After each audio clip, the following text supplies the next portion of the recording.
420. Happy 420, everybody.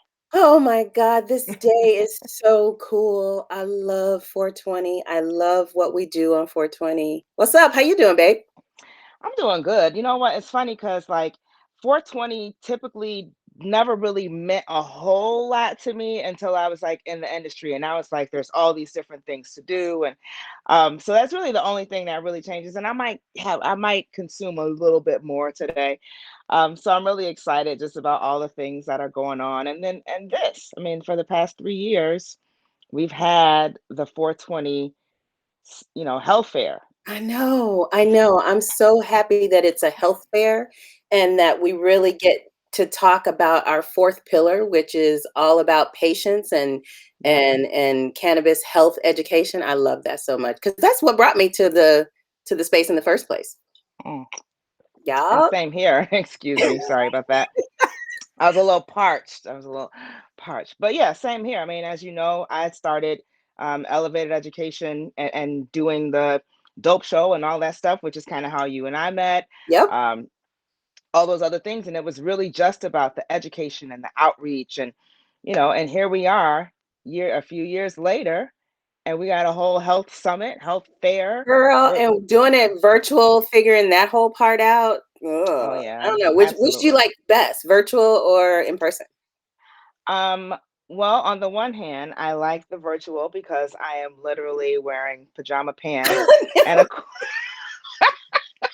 and a and a cool top and some makeup, and I'm ready, right? And if we were in person, obviously I would have had to drive out to the city and whatever, but I do miss like seeing people face to face. And we had really great vendors and the energy and the vibe was good. So I do miss that part. Yeah, I agree. Same, same. I miss touching people, smelling all the smells, listening to all the sounds, and Yeah. it's weird. I'm here in the house, but the convenience, girl, can't beat it. I don't have on any shoes. I've already done It's, 2 meetings, and it's snowing outside. So, well, and let me just say, if we were in person, ah, ah, no, not today. not today. No, Ah, put that man. Well, down.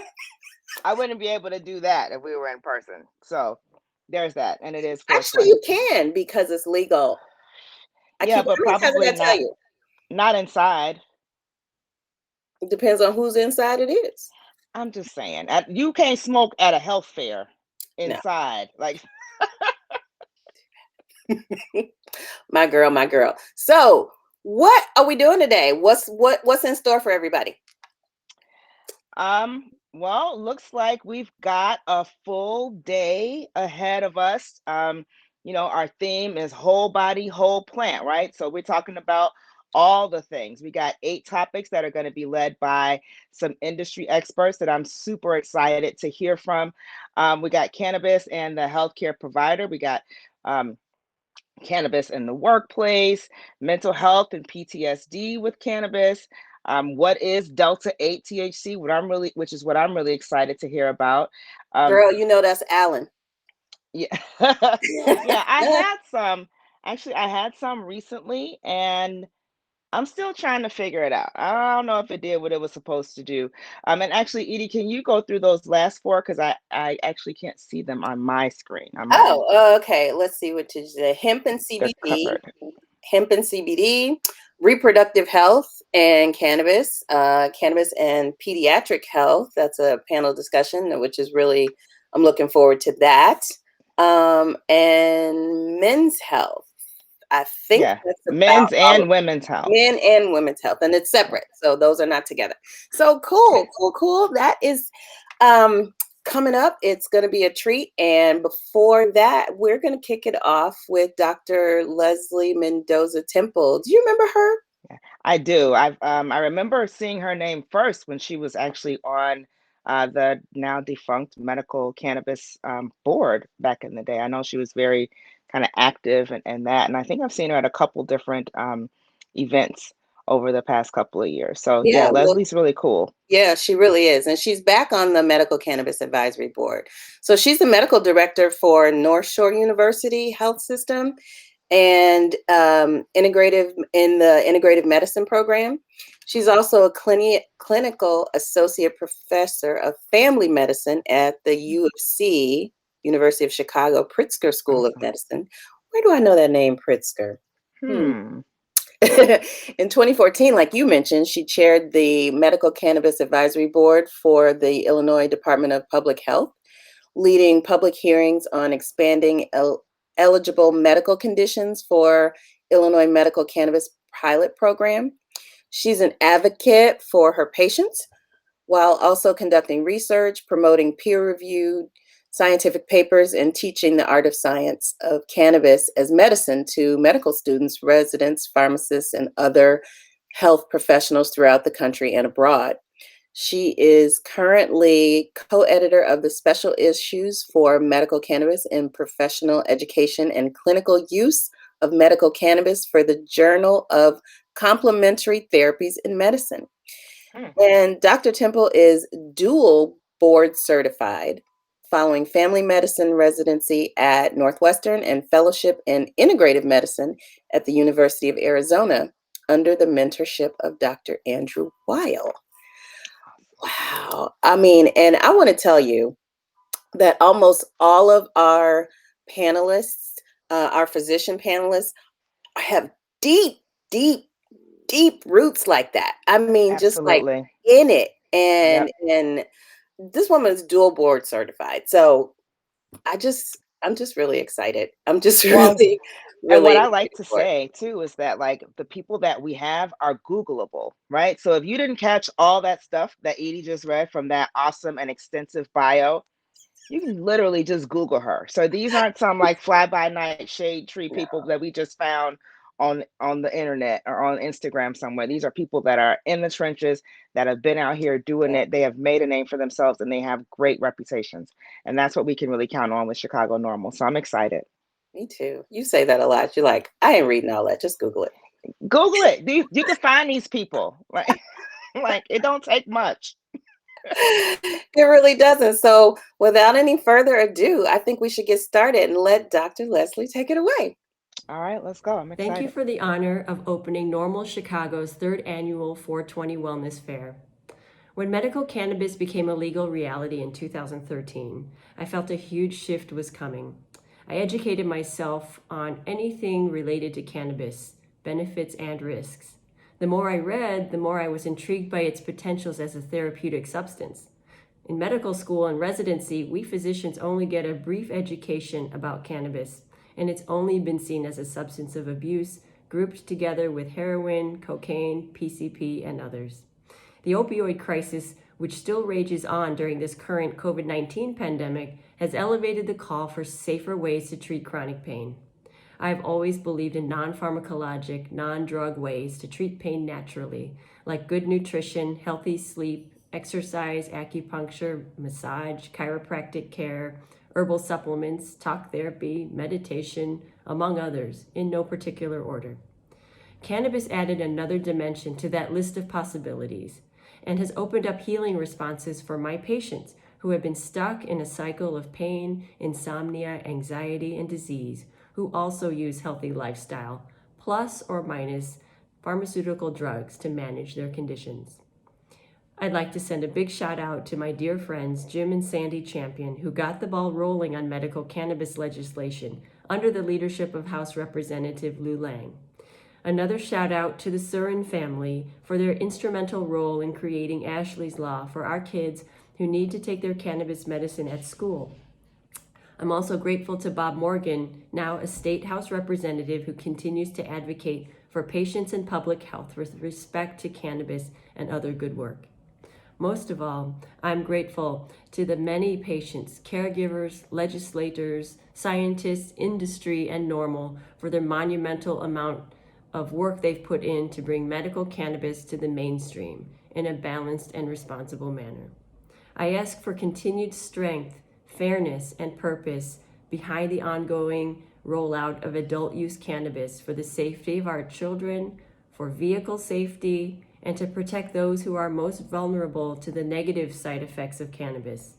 Cannabis is not for everyone, and we as a whole need to promote balanced messages about its downsides as well, which includes addiction and impaired driving. We also need desperately to educate more healthcare providers about this as a therapeutic possibility. We are making slow but steady progress, although it is frustrating to me how slow the uptake has been in the medical community. Despite this slowness, progress continues as I see more of my colleagues certifying patients for the program.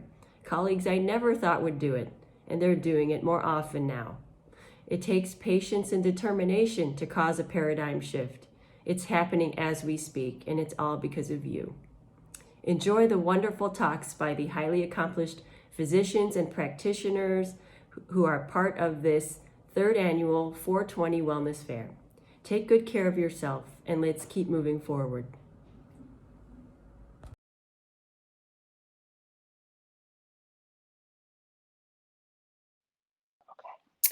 Hey, just me, Morgan.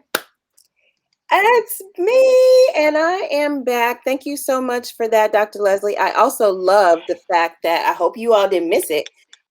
She shouted out our really good friends, Jim and Sandy Champion. I hope y'all didn't miss that.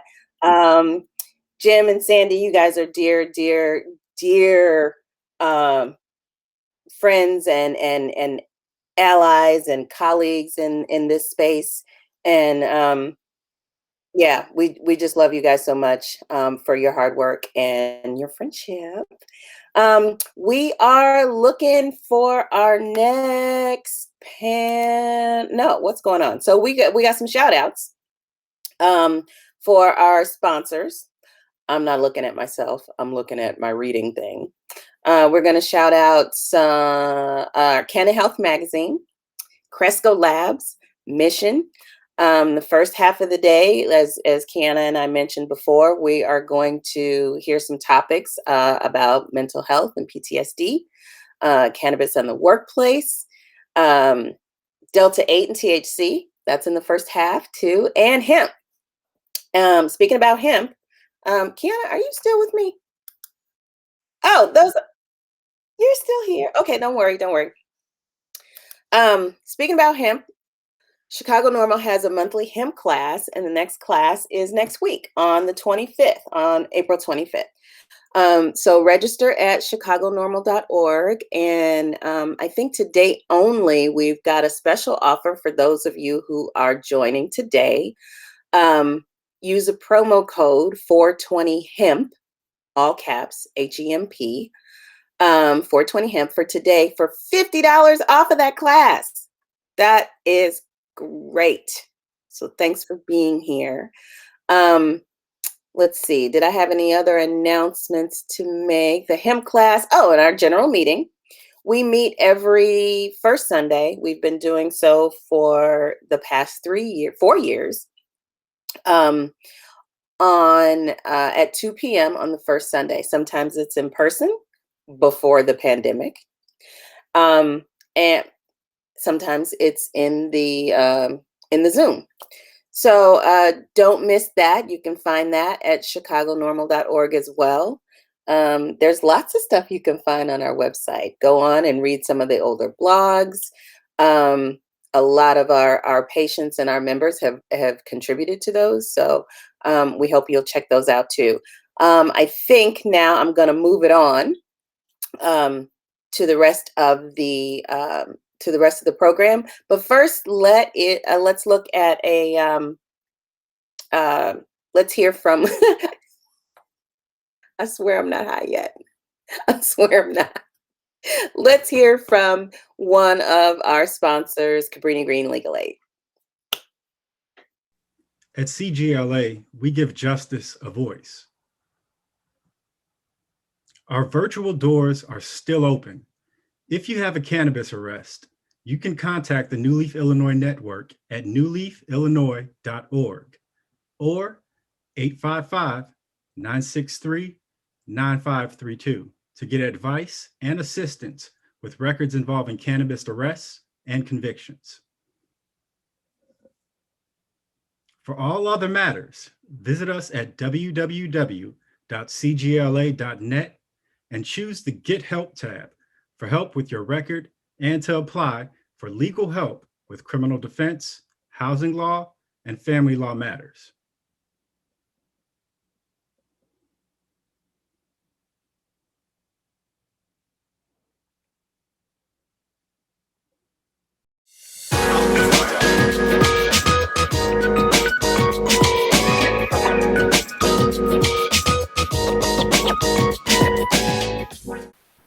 Good afternoon, everyone. My name is Alonzo WAHEED, lead organizer with Equity and Transformation, EAT, where our work is dedicated to creating a democratic society in which Black people engaged in the informal economy have the resources to change their social and economic conditions that's affecting their lives. I wanted to come and talk to you all today about the effect that cannabis has had on our communities as it relates to PTSD and mental health. For a long time, our communities have been devastated with trauma and mental health issues, and we've had to learn to self-medicate through the use of cannabis. Our communities have been dealing with inherited trauma for so long that cannabis was a natural way for us to go about dealing with that. And we wanted to make sure that this was highlighted during this time while everybody is enjoying 420. This was a mainstay for us to be able to survive during trauma. Individuals in our communities are still dealing with PTSD, whether they're coming home from prisons, dealing in areas where there's tremendous violence, but then also pointing back to the inherited violence that we as people of color are constantly dealing with. So with that, we want everybody to be able to enjoy themselves today, to express themselves with happiness, joy, fullness, and love, and understand that we have to always lean towards self-care because nobody else is going to do that for us. So not only we want you all to celebrate today, but this April the 25th at 2 p.m., we're going to be doing yoga classes because we want to make sure that there's other alternative healthy means for us to be dealing with the traumas that we're facing these days. Also, we will continue to have our chronic conversations. So I want to point you all to that, where we'll be able to start talking again about the R3 funding, where we're at with expungements, and then overall, where are we, where we will be standing in the roles we will be playing in the cannabis legislation that was recently passed. And then the reasons why the chronic conversations are so important, we're able to hear from individuals that are directly impacted, directly infected by this war, this war on drugs that has affected our communities. One of the things that's so important about the chronic conversations is you get to hear from individuals that, one, are trying to get into the cannabis industry, two, individuals that has been involved from the impact of the cannabis industry and just cannabis overall. It's a place for us to be able to come together, have dialogue, but also come up with solutions for our own issues. One of the things that we cannot forget is that when this legislation was passed, it was passed to make sure that we could reduce the harms that was caused by the war on drugs that targeted our communities, that targeted us as a people. And we want to make sure that we hold individuals accountable to do the things that they said that they were going to do. The only way that we can get this done is continue to stick together, do not become divided during this time, and understand that we have to make sure that what we fought for, that we actually receive it. We cannot continue to wait for them to give it to us, but we have to demand that they repair our communities because they are the ones that have caused harm to our communities. So thank you all. Please take a look at us on social media, our website, www.echicago.org, and enjoy the day.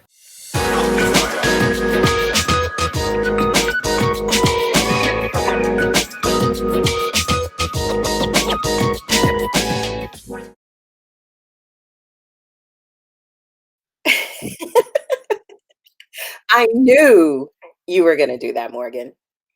So next up, we were supposed to have John Day Scott, our education director. I don't know where she is. That girl. So it's me again. Why is it always me? Okay, what was John Day supposed to say? I think I could say that too. Welcome back. Alonzo WAHEED is the lead organizer for Equity and Transformation, or EAT. We really like what they are doing in our community, and we're really happy to have Alonzo with us for today. So I was told I didn't introduce myself. So I'm actually glad that John Day's not here because I get to introduce myself. My name is E.A.T Moore. I'm the executive director of Chicago NORML, and you just watched Mental Health and PTSD. And that was produced by High Tech Consulting, which is a Black female-owned tech business. And they helped us out with these videos today. Don't forget to join us on our monthly meeting. The next one is May 2nd. It's always on the first Sunday, unless it's a holiday. Check our website, and you got to register for that so we know who you are. And again, another reminder about the hemp business crash course. That is on the 25th. So next Sunday, I think that is. And the promo code for today only is 420 hemp, and that's in all caps, 420 HEMP. Big ups again to our sponsors, Canna Health Magazine, Cresco Labs, Mission, CGLA, Above and Beyond Recovery Center, which you'll hear from later. And next up, we're going to have the Plant Power Hour. So we're really going to be talking about the plant, cannabis in the workspace, produced by NUVÉ, Delta 8 THC. Like I said, I swear I'm not out yet. And hemp and CBD, which is produced by partners that we collab with a lot, the Midwest Hemp Coalition. So we're going to get right into it, I think. Is that right, Mr. Director? Yeah. With...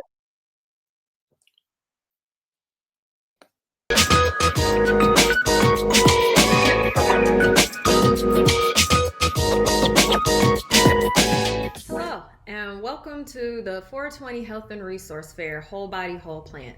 This session is WEED on the JOB, navigating the workplace as cannabis consumers and employers.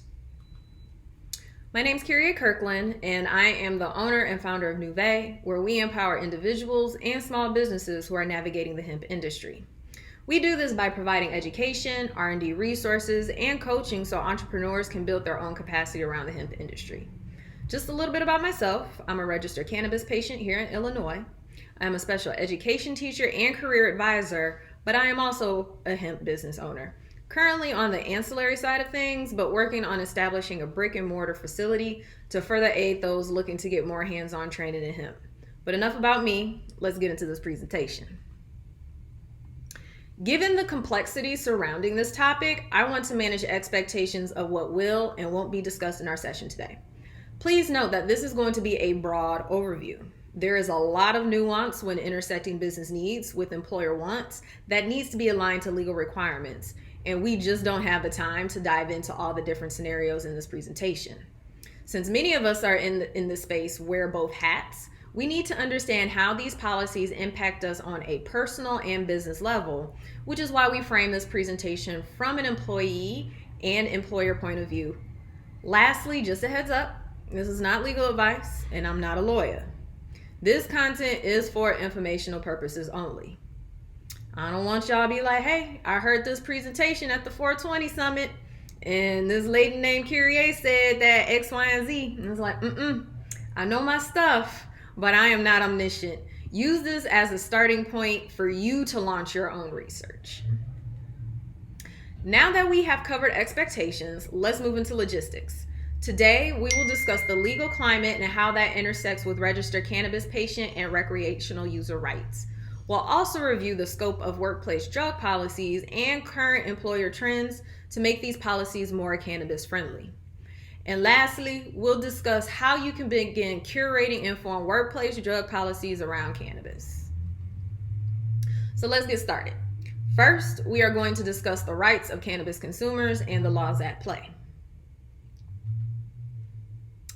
The big question that I often get from individuals who are either A, considering becoming a patient, or B, job searching and just happen to smoke pot is, because it's legal, can I get fired for using cannabis outside of work but test positive during a work-administered drug test?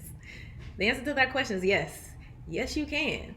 And this goes both for recreational consumers as well as registered cannabis patients. Where the difference lies is in whether or not state law provides protections for registered patients and recreational users in the case that they are wrongfully terminated. We'll explore that in just a little bit more, but before we get there, let's see what the federal law says.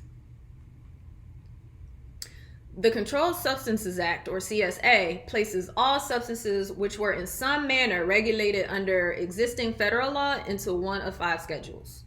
This placement is based upon the substance's medical use, potential for abuse, and safety or dependence liability.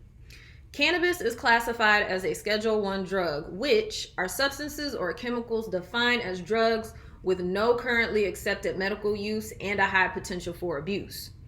Now, we know this is outdated because there has been enough research touting the medical benefits of cannabis, which is why we have 36 states and DC with medical cannabis legalization. They both see and know the health benefits of cannabis. However, our federal laws have not caught up. But wait, you'd think that because states are legalizing cannabis for medical needs, a qualified patient could reasonably receive accommodations to consume cannabis at work or during work hours. Nope. Under current federal law, employers are not required to allow medical marijuana use on or off duty as reasonable accommodation under the Americans with Disabilities Act. This means that if you are a registered cannabis patient, you can't tell your job that they have to accommodate your cannabis use, even if you have a qualifying illness under ADA. For example, say you have a debilitating condition that requires you to utilize a wheelchair and consume cannabis to manage your pain. Under ADA, your employer is required to comply with ADA accommodations for the use of a wheelchair, but it does not require your employer to accommodate your cannabis use. This is because cannabis under federal law is still considered a Schedule I drug under the Controlled Substances Act and is federally illegal. For recreational users, employers really don't have to do anything to accommodate you, and unfortunately, you have little to no protections in the workplace. Therefore, if you are a recreational user, you need to be mindful of how your job handles those situations so you ain't catching that L, okay? Let's move on to the next slide and break it down a little bit further and explore the differences in rights between patients and recreational users. With registered cannabis patients, laws vary state by state in terms of protections offered to them. As I mentioned, 36 states plus DC have legalized cannabis for medical use, and 11 of those states have legalized cannabis for recreational purposes as well. That said, only 14 of those states, last I checked, have laws where employers cannot discriminate against registered cannabis patients just for being a patient. In other words, your employer cannot make hiring or firing decisions solely based on your status as a medical cannabis patient. Check your individual state laws to see what it says about its medical cannabis anti-discrimination employee protections so you can get a better idea of how to balance your health needs with workplace requirements. Now, on the recreational side, the laws still have a pretty long way to go. Currently, Nevada is the only state that provides protections against discrimination for medical patients, provide accommodations for medical cannabis employees, and provides anti-discrimination protection for recreational users. So for my adult rec folk, the best advice I can give you is know your workplace drug policies, use common sense, and act accordingly. Unfortunately, for my adult rec folk, you kind of are at the mercy of your employer just because there isn't enough legislation yet that provides protections for you all.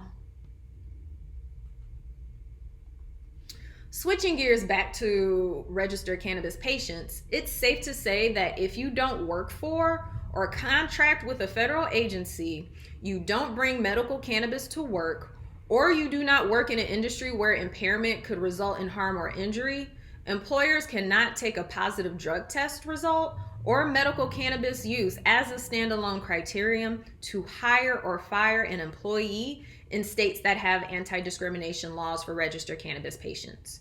If you are a patient and an incident takes place that results in you taking a drug test which turns out positive, an employer cannot just fire you because you tested positive. They have to do their due diligence in order to justify your termination and cannot take that positive test as the end-all be-all indicator to fire you. Let's look at a couple of cases where this exact scenario happened. In Callahan v. Darlington Fabrics Corp., The Rhode Island Superior Court ruled an employer could not refuse to hire an intern who was a state legal medical marijuana patient, even if she wouldn't pass a drug test. In Chance v. Kraft Heinz Foods, a Delaware Superior Court judge ruled that states' protections weren't preempted by federal law, and a fired patient could pursue a lawsuit. In Costello v. Valleywise Health, a nurse sued his employer, Valleywise Medical Center, because he believed the hospital's drug policy was in violation of state medical marijuana laws. In March 2020, the hospital modified its drug policy, allowing state legal medical cannabis use. So while these individuals were successful, there are still other cases where patients were not, even with the legalization of medical cannabis in their state. It really depends on how your state laws are interpreted, if there are any that protects medical cannabis patients. However, given these current trends and the ever-changing nature of cannabis laws, I am still optimistic that we as a nation are moving forward in the right direction in upholding the rights of not only registered cannabis patients, but adult recreational users as well. Here are some things to keep in mind as a cannabis consumer. First and foremost, before we even get to what's on the slide, please do your due diligence and use your common sense to ensure that you are protecting yourself and your money by not doing anything that could potentially get you fired in the first place. Now, accidents do happen, and for that, make sure you are informed about how your employer handles these situations. Check the state law. Know your rights and protections as a user, whether you're recreational or a registered cannabis patient. Review the employee handbook. Know your employer's policies and their treatment of cannabis consumers. I'll use myself as an example. I do not bring any product to work, nor do I carry them on my person because I'm a teacher. Legally, schools and universities are drug and alcohol-free designated spaces. So under no circumstances do I want to have anything on my person that could potentially get me caught up and get me fired from a teaching role. However, when I did come to the decision to get my card, I did look into my current employer's handbook to see how they handled individuals that were registered cannabis patients, just in case something popped off. FYI, the handbook basically said, we understand your needs as a cannabis patient, but you will get fired if you bring that mess up in here. And you know what I said? Noted. I will operate accordingly. Lastly, disclose to your employer. Now, you may choose your direct supervisor or you may go straight to HR. It's entirely up to you. It really depends on your level of trust. That said, by having those conversations, you are in fact reducing the stigma around the plant. And while you may not reap the benefits, you are definitely making inroads, making the workplace more cannabis friendly. Now we are going to shift gears and speak about workplace drug policies from the employer perspective and what they say about cannabis. First and foremost, know that employers aren't required to accommodate cannabis use on or off duty. Employers also have the right to implement drug-free and zero-tolerance policies, but that doesn't necessarily mean that those policies are right or even beneficial to the employees that work there. However, there are circumstances where zero-tolerance policies are needed. Here's why it's important as a business owner to look at the impact of workplace drug policies that disproportionately impact certain groups over others. In addition to the unethical treatment, arrest, and incarceration of Black and Latinx individuals, the war on drugs was also at play in the workforce, and zero-tolerance drug policies have adversely impacted job prospects, employability, and job retention among Black and Latinx employees, especially in trades and vocational programs. The question that I often get from folks starting to build their business is, are strict policies realistic or even needed in certain areas? And the answer to that is yes. If I'm being honest, both as someone who consumes cannabis as well as someone who employs cannabis consumers, I myself do not want someone who has to maintain my immediate health or safety working under the influence of cannabis or anything else for that matter. Really, I don't want any type of impaired individual having my health and safety in their control. So for me, if you are a pilot and I'm on your plane, only one of us should be high. And I don't mean high in the literal sky. While I do believe in the legalization of cannabis and the rights of consumers to enjoy the benefits of the plant, I also believe that there are industries where it's not safe or secure to have impaired personnel working in that industry. And in those cases, you have to make a personal decision as a consumer and as an owner if you want to pursue these industries as a career or business prospect. So it's not to say that strict policies are bad. More so, we have to look at context, the type of business it is, and determine if strict zero tolerance policies are valid in certain circumstances. But before we cross that bridge, we need to look at this as owners and entrepreneurs and determine where our values lie, assess the needs of our business, and develop policies from there. A change is most definitely coming, y'all, in terms of how employers are striving to create more cannabis-friendly policies in the workplace. So this portion is going to center how you should begin thinking about creating these policies for your business. Because of the ever-changing nature of cannabis laws, many employers actually are looking to ride that cultural and political shift. With the legalization of cannabis in roughly 3/4 of the US, the workplace will need to shift its stance so that it doesn't penalize employees, or better yet, so they actually still have a viable workforce to choose from. Because let's face it, we cannot unring the bell in terms of cannabis legalization. It has gotten its foothold, it's growing, and suffice it to say, it is here to stay in one way or another.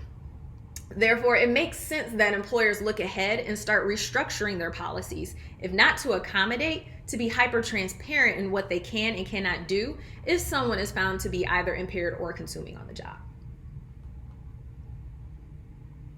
There are some organizations that are making these changes now.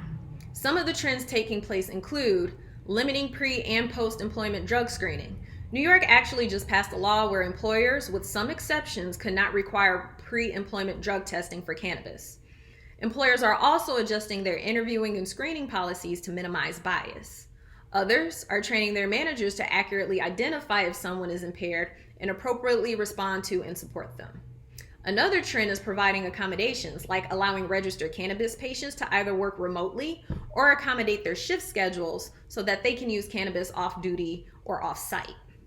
With the increase in legal recreational use, it's likely that many employers will also begin treating cannabis use like alcohol and primarily just prohibit its use and possession in the workplace, but also provide those supports and a process just in case something happens that could potentially put your job at risk.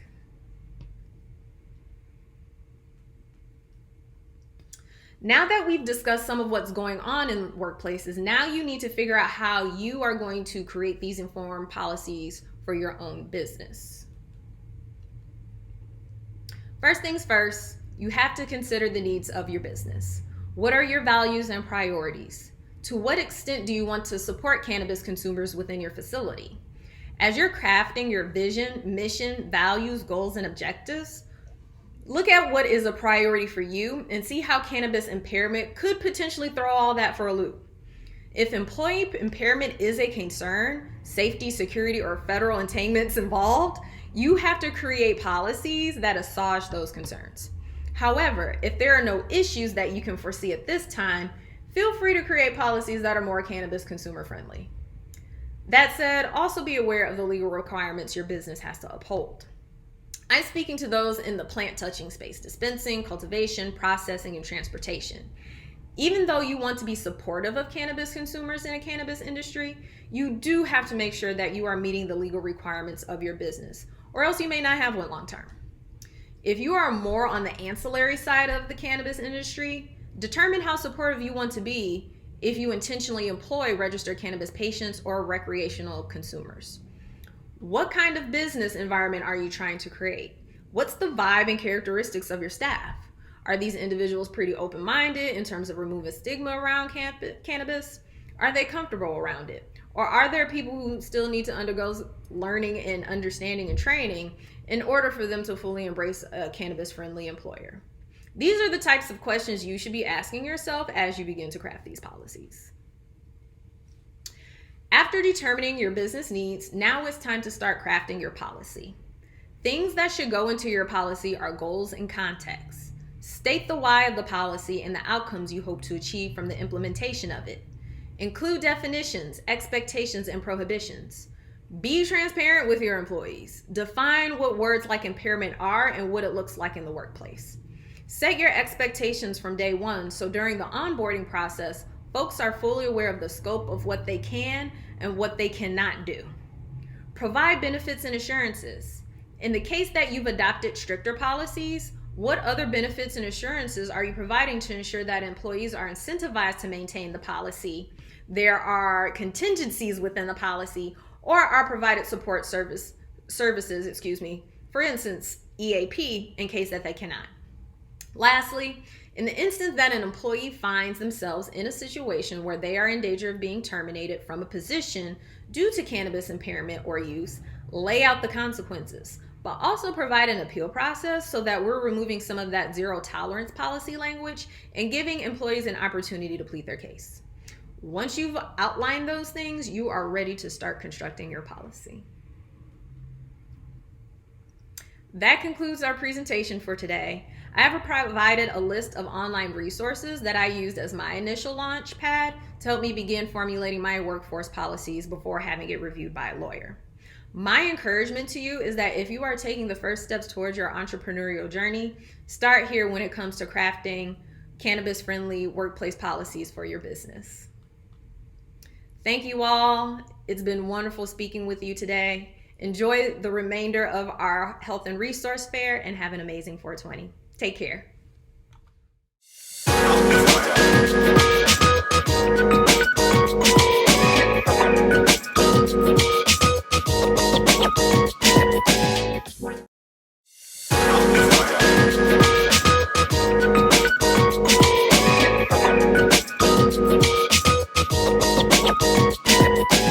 Hi, I am E.A.T Moore. I'm the Executive Director of Chicago NORML, and I am here to talk about Delta-8 THC.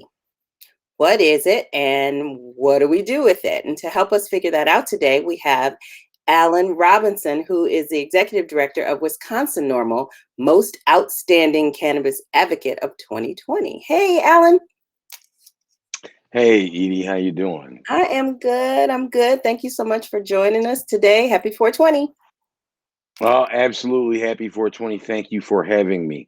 Edie, I am also the host of The Herbal Aspect on Devil Radio.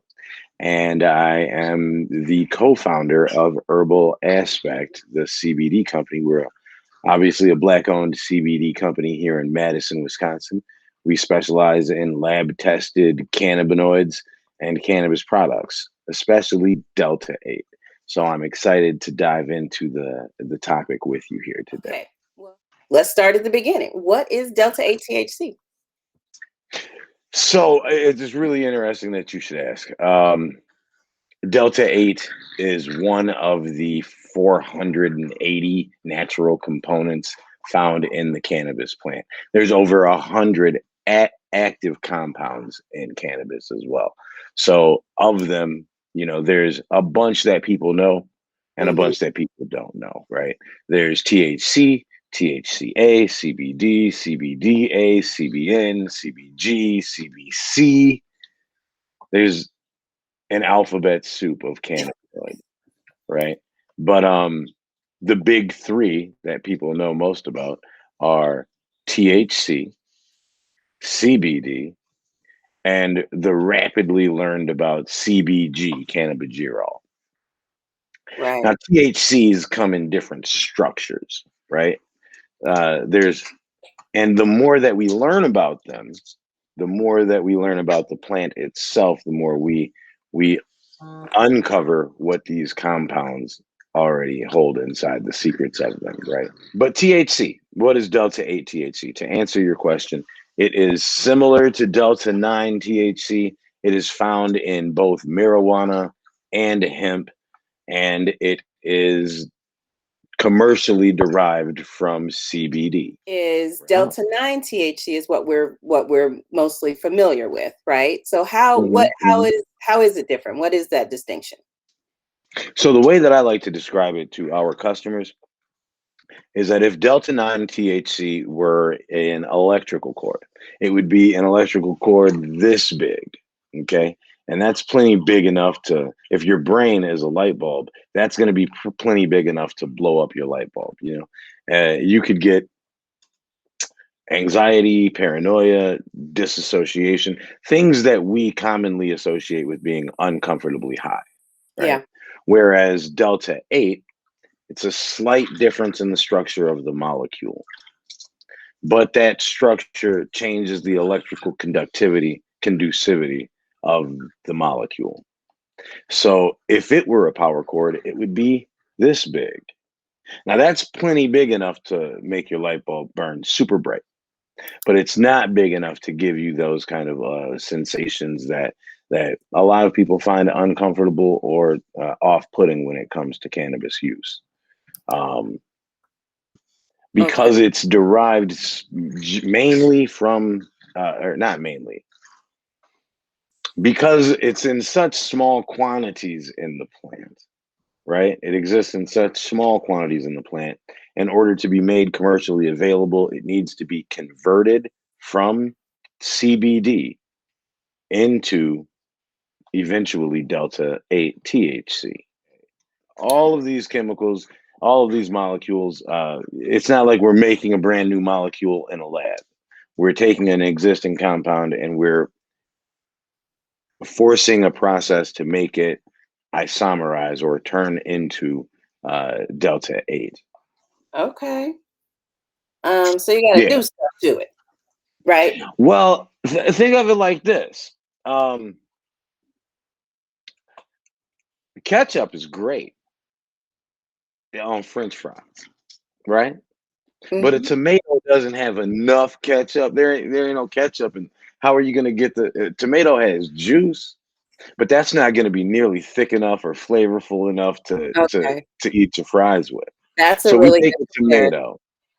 Yeah, we take a tomato and we do stuff to it, and then we add some things to it. That doesn't necessarily mean that ketchup is a synthetic. It goes through a synthetic process. Oh, okay. All right. So because it has to be processed and all that stuff, does that make it cost more? Actually, it brings down the cost quite a bit. There is an overflow of hemp on the market. Folks are sitting around with a ton of CBD distillate, and that CBD distillate is readily available to be converted into Delta 8 THC. Okay. Interesting. So it's legal then, right? Because I'm hearing that a lot of lawmakers are pushing back on Delta 8. There was a piece that we read recently from Alabama that they are trying to pass a bill to ban Delta 8. So it's legal in most places or not, or how do they deal with that? I would encourage those individuals to look at the federal law, right? Federal law trumps state law. Fact of the matter is, Delta 8 THC is legal. It was made legal. It was Delta 9 THC was specifically mentioned. That is what is illegal, right? Any hemp derived cannabinoid. And clearly, as I just described earlier, hemp derived means we take this CBD distillate that we got from hemp plants, and now we derive this cannabinoid from it through a synthetic process. Okay. So it's not a synthetic itself, but the process that we put it through is, and because of that, it is legal. So while there are some jurisdictions that are attempting to crack down on it, I think that as opposed to being afraid of the potential for psychoactive activity, right, a psychoactive response because of this cannabinoid, I think what they should do is look at the health benefits associated with it and realize that it's actually less intoxicating by a lot than Delta 9. You must be reading my mind, sir, because that's where I was going next. This is a health fair. On 420, we talk about everything that is associated with the benefits of how we get to our health and wellness from cannabis. So, does Delta 8 have any health benefits? What are those? Is it similar to cannabis? Yeah, I got to be honest with you, right? And I want to be careful. because all of the research that we have is anecdotal, right? Unfortunately, our legislators and our regulators haven't gotten out of the way of cannabis so that our researchers and scientists can make innovations in this area, right? Innovations and discoveries. However, I can tell you that when taken orally and eaten in the form of either like a gummy or a brownie or a cookie or whatever, Delta 8 is converted by your liver into 11-hydroxy THC. Interestingly enough, Delta 9, when ingested, taken orally, is also converted into 11-hydroxy THC by your body. It actually passes through the blood-brain barrier a little bit easier once it's broken down into that really small molecule. And so that you have more, you get more of the psychoactive effects by taking it as an edible, right? But that also leads me to believe, and there isn't any research to suggest otherwise, that any one way to get this cannabinoid into your body to convert into 11-hydroxy THC is going to have a different impact on your CB1 or CB2 receptors. So I believe that the health impacts are going to be the same or similar to Delta 9. That's a good answer.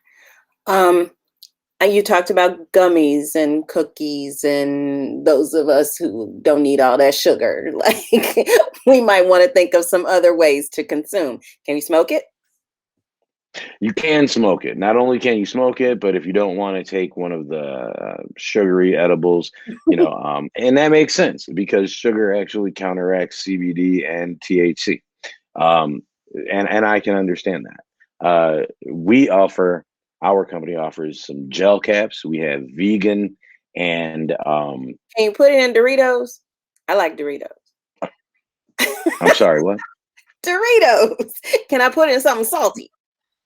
No, you don't want. You can take a gel cap, right? It's a little pill, 25 milligrams. It's proper dosing, and it's a healthy way to take your medication, right? Okay. People are used to taking pills, so pills are available. You can also smoke it, right? You can, and what's crazy about it, I'm going to show you. There's Delta 8 moon rocks. I'm going to put these up to the camera. Okay. All right. So it's These flour. It's coated. It's CBD flour. It's coated in distillate. It's rolled in keef. It smokes real good. That distillate is Delta 8 distillate. Okay. That's dope. So, is it the same? You got to be 21, or how old do you need to be to buy it? Check with your local registrator or your local regulators to see, what in your jurisdiction. But I caution all consumers to be very safe. I don't think that anyone should be taking a psychoactive compound and then getting behind the wheel, or knowing or anything like that. So I only sell to people, like our business only sells to people 21 and up. Other retailers choose 18. Other retailers choose not to ID at all because it's CBD or it's a hemp product. Okay. Well, I think that you've given us a really great overview. I know that there is a bakery here somewhere in Chicago that that sells Delta 8 products. At least that's how it was brought to us. It's like, hey, how are they doing this? And so I encourage folks to branch out and to try it. Well, I'm going to tell you what, if your folks watching this want to try out any of the Herbal Aspect products, Tell I'll us let you go ahead. Yeah, come on over to herbalaspect.com. We will ship directly to you. If you are in our local area, we will deliver vapes because you cannot ship those anymore. But we will deliver flour, we'll mail flour, we'll mail edibles, we'll mill the pills, and you guys can use the code FRIENDS10. That's FRIENDS 10, because you are definitely a friend, Edie, and I appreciate you for inviting me to your 420 health fair. It's dope. That is so generous. Thank you so much for that. I really appreciate your time and your expertise. Congratulations on your award. I don't even know if I got a chance to say that. 2020 was so crazy. But I hope you come back. Yeah, you know, pandemics happen to the best of us, to all of us. It happened to all of us. But it's cool. It's cool. You know, 2020 was a good year. We turned what lemons we had into lemonade, and we launched Wiz Cannabis Radio. We kept the people informed about what was going on in cannabis reform. And last thing, tell us where we can listen to you. Oh yeah.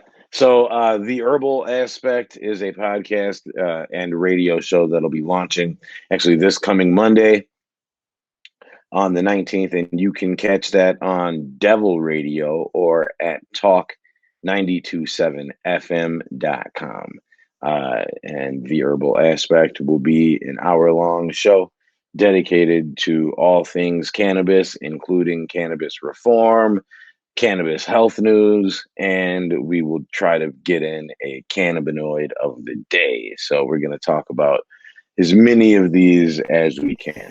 All right, Alan, thank you so much. And maybe it will come on your show. Hey, I would love to have you. Absolutely. All right. Thanks so much. We'll see you soon, Edie. We'll see you soon. Bye-bye. Thanks.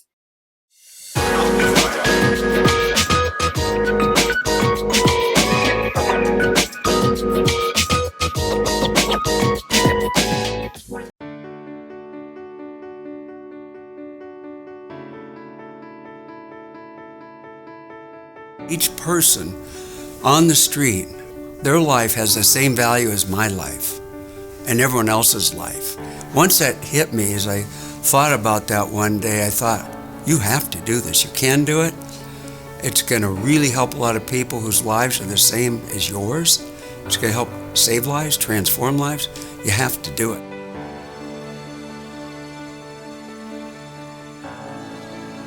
And I had two goals. One is create the very best treatment in America, the treatment of the future, not dwelling on how it's done in the past. And then secondly, bring it to those most in need of it, who can benefit the most.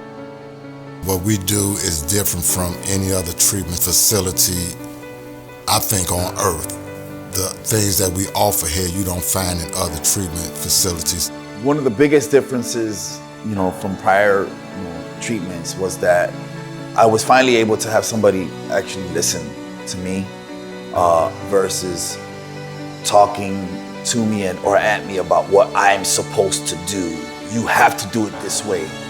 No, they heard me and all the things that were going on with me, and they made it like specific to me and individualized it. I've been in treatment all my life, and I just went to the traditional treatment center where AA keep coming back. It works if you work it. When I came to Above and Beyond, we had therapeutic meetings. We had acupuncture. We had harmony, hope, and healing. I was going to groups, trauma, transgenerational trauma. I started learning about myself. We've gone out and found evidence-based, evidence-informed, proven alternatives to the one abstinence model, the big model that's out there right now. They always come up with something different opposed to just the regular AA groups or the NA groups, that people normally go through with drug addictions. We look at drinking and using as a symptom for deeper underlying problems. That's what the other places don't do. So that's a huge differentiating characteristic, and we basically follow our clients. We listen to them. They become architects with us. We're helping guide them through the process of constructing a treatment plan that's going to be sustainable, that's going to work for them. We customize the program for each individual. We have 5 different programs, and when people enter our door, they get assessed and then helped to choose based on their personality, their needs, and look at different programs and select the one they believe in. I had been using drugs for over 30-something years, and I'd been to rehab and outpatients prior to this one. This place gave me hope. This place gave me a foundation. This place gave me a chance to start over. And by the grace of God, I have my own apartment now. I'm working. I came into this place open-minded, optimistic, and I've been to a lot of treatments and a lot of detoxes. So I paid attention to everything everybody had to say. And then I started talking and letting out what was trapped inside of me that kept me using for many years. I was like, wow, I was amazed. It felt like home. Like, this is where I need to be at. But we help them uncover their own purpose and meaning in life. And when they realize the value that they have to the rest of us, the color starts to come back in their cheeks. They start to animate. There's a bounce back in their step again. They look forward to coming in. I didn't feel there was no way out. But when I came to Above and Beyond, I found a way out. It's good to be happy again. They saved my life. They saved my marriage. They saved my kids' life. They just saved my life. And I've actually learned so much that I doubt if I can ever give back as much as I've been given. It seems like a family in here, you know. A lot of people don't have good families like that. And, you know, that's why I'm still here, is because I feel the love that these people, you know, showed me. And I just want to reciprocate that, you know, to them and others who come in here feeling the same way that I felt.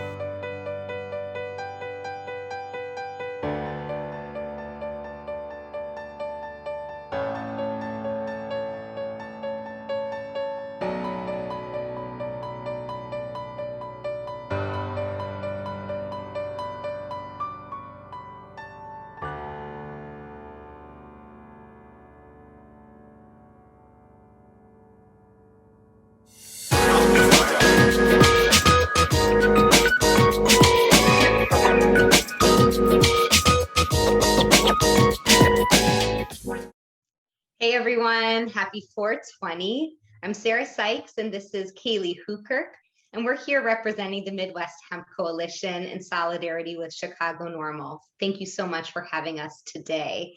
And we hope you're all having a great afternoon, enjoying the health fair so far.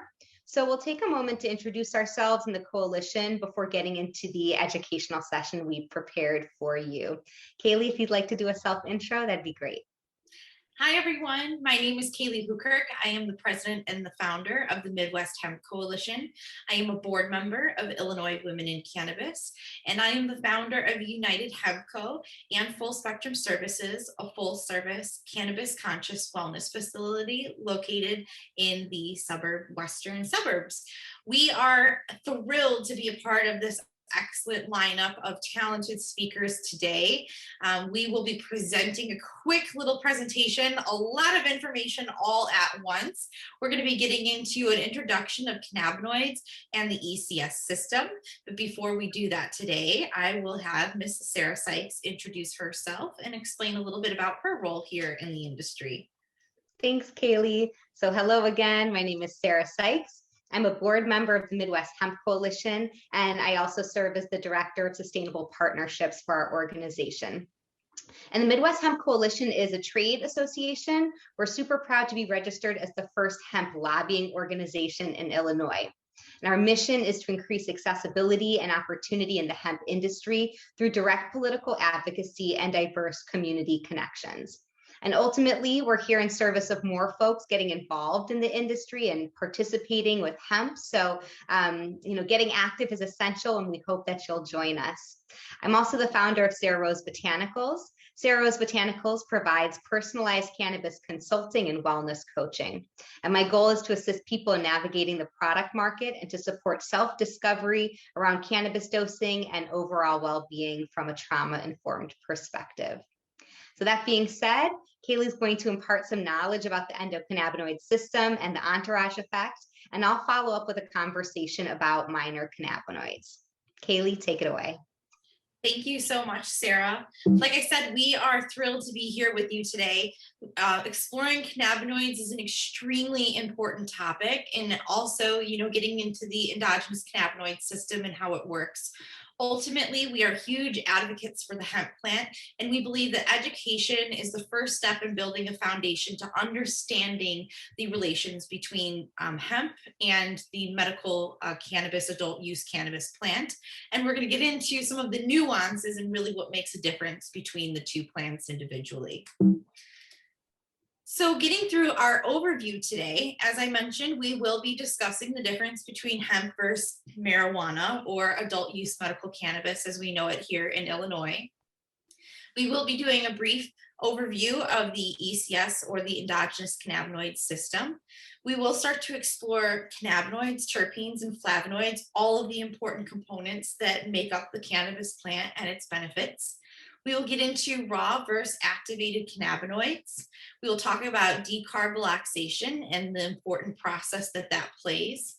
We will talk about the benefits of raw cannabis, minor cannabinoids and major cannabinoids. We will then also get into a little bit about understanding COAs and how to read those and what those mean to consumers. And then I'm most excited about getting into the Delta-8 topic. This is an awesome new cannabinoid. We're going to explore that a little bit further. And then we'll do a little wrap up that we'll talk about some key takeaway points today from the presentation. So the big thing that we really want to address today is hemp versus marijuana or cannabis.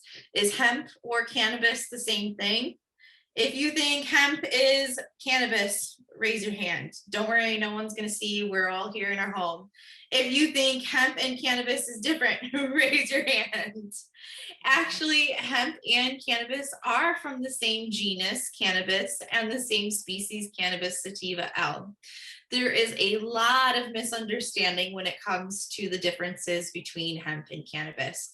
Often in conversation, I hear a ton of different theories on what makes them different. Oh, they're different genetics. One's a male, one's a female. There are so many different theories swirling about, but really when it comes down to it, hemp and cannabis are both cannabis. And the way that I like to think of it as roses, we have the category roses, and within the roses, we have long stem roses, we have short stem roses, we have white roses, we have red roses. And it's the same thing with cannabis. We have the category cannabis, and then within that, we have hemp. And then what we have is what we think of as medical marijuana or adult use marijuana. So ultimately, to break that down a little bit further, what is the technical difference? Well, hemp is cannabis sativa with less than 0.3% THC and is primarily grown for its seed stalks, leaves, and fiber, and protein. Cannabis, or adult use cannabis, medical cannabis, is cannabis sativa with more than 0.3% THC, primarily grown for its resin-rich flowers and intoxicating purposes.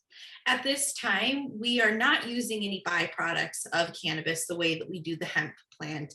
We hope to see that changing in the future because there is a huge potential with all parts of this plant.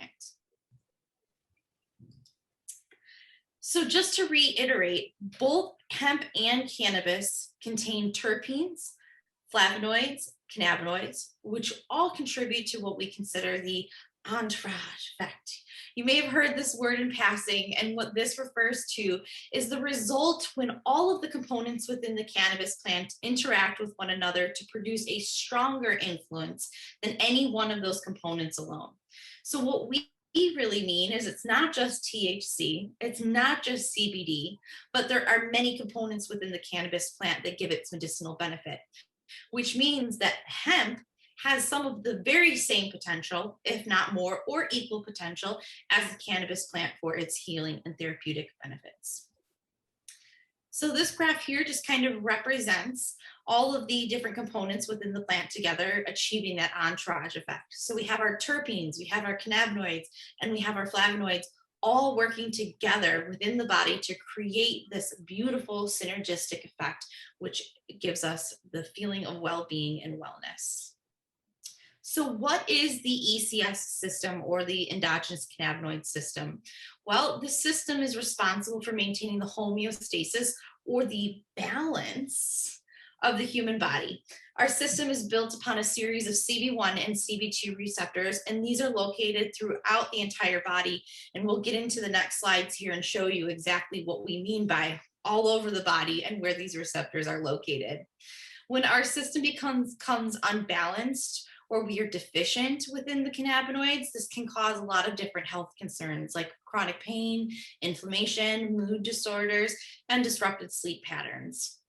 We can regulate this ECS system by a multitude of different treatments, not just medical cannabis, diet change, exercise, fruits and vegetables, eating healthy are all things that we can use to stimulate this ECS system. But cannabinoids, affect these receptors directly, efficiently, and very, very quickly.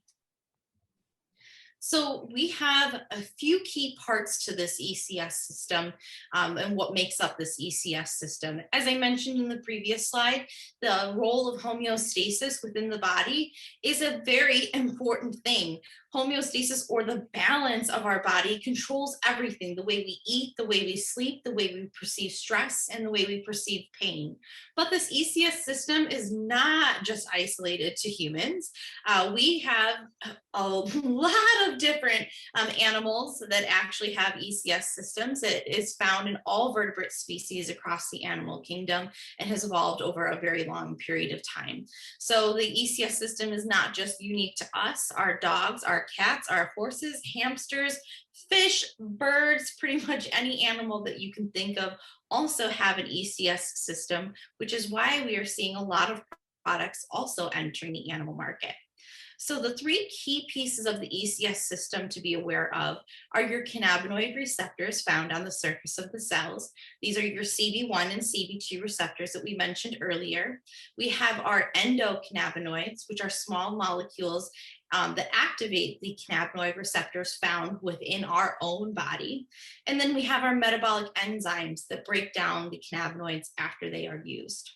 These metabolic enzymes are an extremely important process in the ECS system and something that consumers need to be aware of as well. The metabolic enzymes play a huge role when it comes to drug testing for cannabis products. I think there's a common misunderstanding that the majority of labs are testing the amount of THC.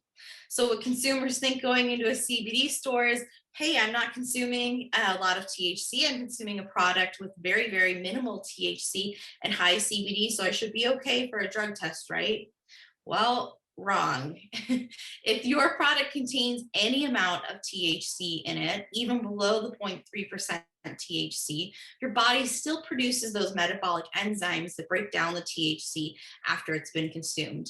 And fun fact, that's actually what most drug tests are testing, not the THC, but those metabolic enzymes that break down the THC itself. So being aware of the key parts of the ECS system is crucial, especially if you are somebody that is using cannabis and drug testing at the same time. So as I mentioned earlier, you have CB1 and CB2 receptors present throughout the entire body. So your CB1 receptors are going to be found primarily within the brain. We have a huge concentration of them within the brain. Lungs, vascular system, muscles, gastrointestinal tract, and reproductive organs. THC primarily binds to these CB1 receptors, which is why it is so psychotropic and gives us that psychoactive effect when consumed. We have CB2 present in our spleen, bones, skin, and glial cells. We have both CB1 and CB2 receptors present in the immune cells, liver, bone marrow, pancreas, and brain stem. While CBD doesn't directly bind to these CB1 and CB2 receptors, it does have an affinity for modulating both, which gives CBD a wide range of benefits throughout the human body. So cannabinoids explained. What are cannabinoids and how do they work and why are they important? Well, cannabinoids are a diverse group of chemical compounds that naturally occur within the human body as endocannabinoids. They also occur in plants. This is called the phytocannabinoid, and we are also seeing synthetic or lab-created cannabinoids emerging on the market. Cannabinoids directly interact with the ECS system and trigger a various response of physiological actions. They're among 500 natural compounds within the plant, and 100 of them are typically classified as phytocannabinoids. So the three categories of cannabinoids to be aware of are your endocannabinoids, phytocannabinoids, and your synthetic or lab-created cannabinoids. So your endogenous cannabinoids produced by your own body are produced within the brain. These can also be stimulated by eating healthy foods like your omega-3s and omega-6s. And when we talk about endogenous cannabinoids within the body, we talk about anandamide AE and 2-AG. Anandamide AE is also known as the bliss molecule. It's what's responsible for making us feel well, healthy, and balanced and happy. Phytocannabinoids are plant-derived. These can be found directly within foods like hemp, cannabis, chocolate. Yes, I said chocolate. So when people joke about having a chocolate high, they're not lying. There are cannabinoids found within chocolate that produce a response of well-being within the body. It can also be found in black truffles, echinacea, kava, black pepper, and cacao. Synthetic cannabinoids are lab created and they are patent synthesized compounds. Now, synthetic cannabinoids can have a benefit and have been FDA approved in some cases. Marinol, Syndrose, and Sesamet are all drugs that are currently prescribed to cancer patients to help to combat some of the side effects of chemotherapy and radiation. Now, these drugs have been studied extensively by the FDA and have been shown to have some positive benefit. We do, though, have to be extremely careful about where we are sourcing our cannabinoids, especially being aware if they are synthetic or plant-derived. Unfortunately, we have had some really scary problems here within our own state of Illinois when it comes to synthetic cannabinoids. Since they are not regulated currently, there was an accident recently where there was a smoke shop who ordered a batch of synthetic cannabis. Unfortunately, that batch was not sprayed with the cannabinoids, the synthetic cannabinoids, but rat poison instead, which led to the death and injury of quite a few people within the state of Illinois. This is why we need to be really careful now with all of these new technologies emerging on the market. Just because it's new does not mean it's proven and does not mean that it's safe. We definitely advocate the use of plant-derived cannabinoids when possible, and to really only explore that synthetic cannabinoid if it has been proven and tested by the FDA. Unfortunately, there's just not enough research at this time to really give a substantial amount of information about what synthetic cannabinoids may do to the human body. So cannabinoids continued. Again, this graph just kind of reiterates the process of how cannabinoids work within the body. We have our brain-derived cannabinoids, phytocannabinoids, synthetic cannabinoids. They all directly affect those cannabinoid receptors, your CB1 and CB2 receptors. And then it helps trigger the ECS system in a variety of processes to help to regulate pain, appetite, pleasure, the immune system, mood, memory, and more.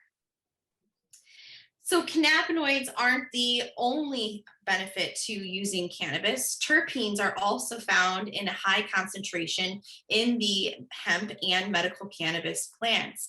Terpenes are aromatic organic compounds found in many plants, animals, and insects.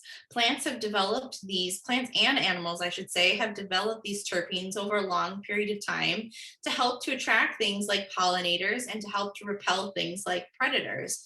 This is where flowers, fruits, and vegetables get their fragrant, rich smells from. So why do terpenes matter? Terpenes directly affect the user's high and can give an additional benefit when consuming cannabis and affect the overall entourage effect. They have their own unique therapeutic benefits. and they give cannabis and essential oils their natural, beautiful scent. So cannabis would taste and smell pretty darn boring if terpenes weren't involved. And this is why sometimes when we smell specific strains of cannabis, it may remind us of things. One of those things that we may smell when we smell cannabis, or your parents may have joked over time, is that it smells like skunk. Well, guess what? Skunks and cannabis share some of the same unique terpene profile, which is why they can smell quite similar. Or perhaps you may smell a strain like lemon diesel and it may smell like lemons, and that's because lemons and that lemon diesel may share a very similar terpene profile. So how are terpenes and essential oils different? This is another common misconception that we have. Essential oils contain terpenes, but terpenes are not essential oils. So what I mean by that is to think of a cake. The essential oils are the cake and the terpenes are the ingredients that make up the batter. So different combinations of terpenes or ingredients will result in different essential oils or different types of cake. So terpenes are really quite amazing. They give a wide range of effects within our cannabis plant. And really one thing that I say is our nose knows. If there is a smell that you find attractive, enticing, it's very possible that it is something that your body is looking for or may need. So when you go ahead and smell that cannabis and something smells really great to you, definitely recommend to give that a try, because it may be your body's way of giving you a hint of the different compounds that you need. So we talked about cannabinoids, we talked about terpenes, but there's another key component that we have yet to explore, and that is flavonoids. And what do they do? Well, they are a group of chemicals known as phytonutrients. Yes, nutrients. They are good for the body. They are good for our health. They are found in almost all fruits and vegetables, not just cannabis, and they are responsible for giving them their vibrant and attractive colors. Like terpenes, flavonoids play an important part in plants and their growth, especially regarding flower coloration. They help to produce the bright, vibrant, and beautiful pigments that help to attract our beneficial pollinators to the plant, especially bees. There are over 6,000 types of them, and these are broken down into 12 separate categories. So does this seem like a lot of information? It probably is, and we're trying to jam pack a lot of it into a small amount of time. But it is important to know these things, whether you are a consumer finding a product or a producer looking to formulate new ones. There are many things to keep in mind, and I hope that this also starts to open up the different parallels between hemp and cannabis and show you really how intertwined they are together and how many benefits both of them truly, truly have. So in our next slides here, Sarah will highlight some of our additional cannabinoids that you might not be familiar with. So let's dive into those and get to learn a little bit more about the unique cannabinoids of the cannabis plant. Sarah? Yes. Yeah. Thank you, Kaylee. That was super informative. I'm always learning new things, so it's exciting to go through this presentation in depth. And you know, it's just great to have you provide us with that context for better understanding how cannabis interacts with the body in general, and then highlighting some of those key compounds found in cannabis, so we can really kind of understand what their value is. And to reiterate, hemp is cannabis too. And while hemp has a federal cap on how much THC can be present before it's considered hot or non-compliant, THC and CBD are only two of many cannabinoids found in hemp. Although the majority of existing research has focused on the health benefits and concerns associated with CBD and THC specifically, there are at least 144 cannabinoids that have been isolated from cannabis. And in general, growers are turning to hemp to cultivate these wider ranging cannabinoid profiles.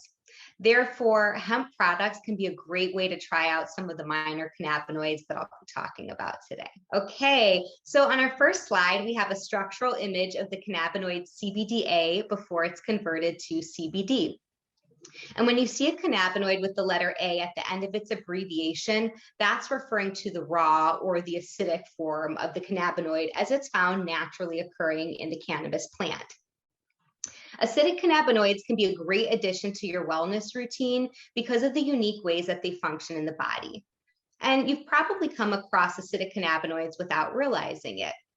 For example, if you've accessed cannabis flower with potency information printed on the packaging, it might have shown the total THCA or CBDA count, and those would be referring to the acidic cannabinoids. To reiterate, acidic cannabinoids are present in cannabis flower in its raw form. And there's a simple formula for calculating the cannabis potency based on the acidic cannabinoid percentage. However, what's important for today's conversation is to recognize that raw cannabis interacts differently in the body than cannabis that has been heated, which is known as activated or decarboxylated.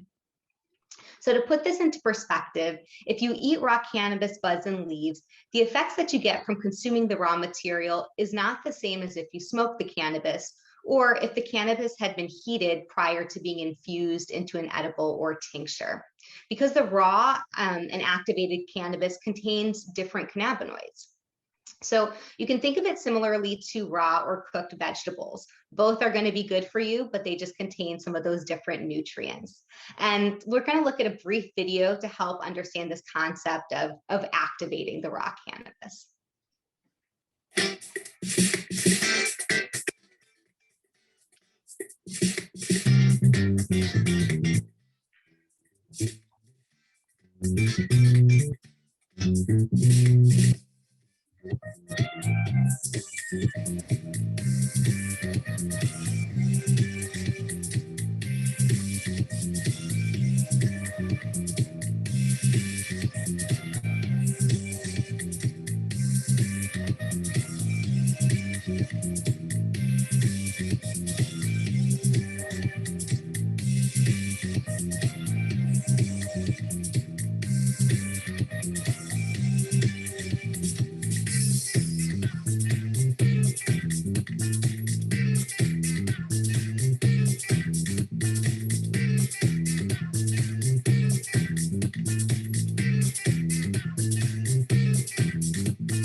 Full disclaimer, I did not choose the music, so you know, hopefully that wasn't too intense, and also hopefully now you have an introductory sense of what it means to decarboxylate or activate cannabis from its acidic form. And again, once the cannabinoids have been heated, they're no longer acidic, and the beneficial properties of the raw cannabis becomes unavailable. Those benefits just change. So people have access to fresh plants may want to try juicing some leaves or adding them to smoothies to help boost immunity. Raw cannabis contains antioxidants, and antioxidants are anti-inflammatory, which in turn can promote cell function and a number of other health benefits in the body. Some hemp farms sell their fresh hemp leaves, and if there's a hemp grower in your area, you can always reach out to see if they're willing to share. Hemp is really a passion crop, so chances are likely that the farmer will be excited for you to come by. And also, if you're a medical patient or a caregiver with a cannabis home grow, juicing your veg leaves after pruning your plants is definitely something to consider. The terpenes and the flavonoids that Kaylee mentioned are also found in higher concentrations in the raw cannabis. So that's our intro to raw and acidic cannabinoids. And Kaylee did a lovely job of really giving us that full picture of, what different constituents are present in the cannabis plant. So now hopefully you're familiar with this entourage effect, and you really are starting to get the sense that there's much more to cannabis than CBD and THC alone. So let's talk about what some would consider minor cannabinoids. Typically, minor cannabinoids are present in lower concentrations in the plant material, and unless that cannabis has been specifically cultivated for the levels to be higher, that's kind of going to be the trend across the board. We're also seeing cannabis seed genetics being bred to be dominant in other cannabinoids, such as CBG, for example. CBG, known as cannabigerol, is referred to as the mother cannabinoid. In its acidic form, CBGA is the cannabinoid from which all other cannabinoids metabolize. And preliminary research studies suggest that the way CBG interacts with the endocannabinoid system may aid pain relief, may reduce inflammation, and may promote healthy bones, among other beneficial properties. And if you're interested in CBG, you can typically buy it at, you can buy the CBG hemp flower at a CBD store. And this is something that can be enjoyed as a standalone product or alongside CBD or other cannabinoids. CBG was really getting a lot of attention in 2019 from farmers and even people looking at market trends. So the question remains, are these minor cannabinoids a trend, or are they here to stay? And in general, hemp tends to have a fuller spectrum of cannabinoids because it's not being cultivated for high levels of THC. So we can move on to that COA analysis. And to assess whether your hemp product contains minor cannabinoids, you'll want to check out the product certificate of analysis, also called a COA for short. These certificates will be readily available for hemp products, but it may be more challenging to access them for your THC dominant cannabis products. So the hemp COA should be posted on the product brand website, which is also, often going to be found under the lab section, or maybe there's a QR code printed on the product label or the packaging, which you should be able to scan to pull up that COA for kind of easy access. And in this slide, what we have here is a simplified example of what a COA could look like. This one's really just focusing on the cannabinoids, but your in-depth COA could potentially cover your terpenes and other additional information. So if you're looking at the COA, while some of these cannabinoids are showing up in trace amounts of less than 1%, they're still present in the product, which can enhance that entourage effect that Kaylee spoke to earlier. So now that you know that minor cannabinoids exist and how to check your product for them, let's address how some of these minor cannabinoids actually come to be. And with this slide here, we've got a nice graph created by Elemental Wellness out of San Jose. And they did a great job categorizing the cannabinoids by breaking them down into what's going to be found present in the raw material, and then what other cannabinoids are going to occur as a result of processing. So on this chart alone, there's over 20 cannabinoids, but we'll just speak to a couple that are going to be readily available. So starting with the top, the acidic cannabinoids listed here are CBGA, which we spoke to as that mother cannabinoid, THCA, CBDA, and CBCA. And once heat has been applied, these cannabinoids will be activated and their effects can be experienced upon consumption. And as we saw in the video, and we talked about a bit, the heated cannabinoids go through a process of decarboxylation. And so these heated cannabinoids are going to include CBC, which is known as cannabichromene. CBC is currently undergoing preliminary studies to explore how its interaction with the endocannabinoid system may reduce depressive symptoms. So a lot of people are interested in CBC for some mood balancing effects in addition to other cannabinoids. In the next category, we have what are being considered aged cannabinoids, or cannabinoids that are going to change over time. And this group includes CBN. CBN, known as cannabinol, appears when THC degrades due to exposure to oxygen and light. So just a little tip, you might want to be mindful of how you store your cannabis products unless you do want this conversion to occur, because CBN also is interesting for its potential benefits. CBN can show up in decarboxylated cannabis if the flower is baked for an extended period of time. So some people might, when they're getting into their edible process, decide to do this a couple rounds, heat it a couple rounds, just so you can get those higher levels of CBN. And it's being referred to sometimes as the sleepy cannabinoid, which is kind of an informal term, but sometimes people might associate that with CBN because it's being studied for its sedative potential. CBN products are commonly available in hemp tinctures and in edibles. So again, hemp kind of showing up for those minor cannabinoids. I do have a tincture that has CBN in it at home, but it's just a CBN isolate, meaning it's only CBN in a carrier oil. It doesn't have any of that other entourage effect. And, it's an interesting product, but personally, I wish it had a little bit more cannabinoid content to kind of round out that wellness potential. So often I'll combine that tincture with other hemp products just to get the effect that I'm looking for. So now we will dive into Delta-8, or really scratch the surface, because this is something that's just starting to hit the market. People are really just starting to talk about it. And I know personally my ears really perked up when I heard about it, because, who doesn't get curious when you hear about another type of THC? So Delta-8 started to gain popularity in mid-2020. And on the previous chart, it was listed as one of the aged cannabinoids. However, there are multiple ways to synthesize Delta-8 from hemp, and that's currently where we're really seeing most of the Delta-8 coming from. So ideally, it would go through a process of extraction involving heat and pressure. However, many Delta-8 products on the market are being made using a chemical solvent. So, proceed with that awareness in mind, and feel free to make brand-specific inquiries to your retailer when you're purchasing products, which is just a great practice in general. Delta-8 is reported to have about 50 to 75% of the potency of classic Delta-9 THC, with similar effects.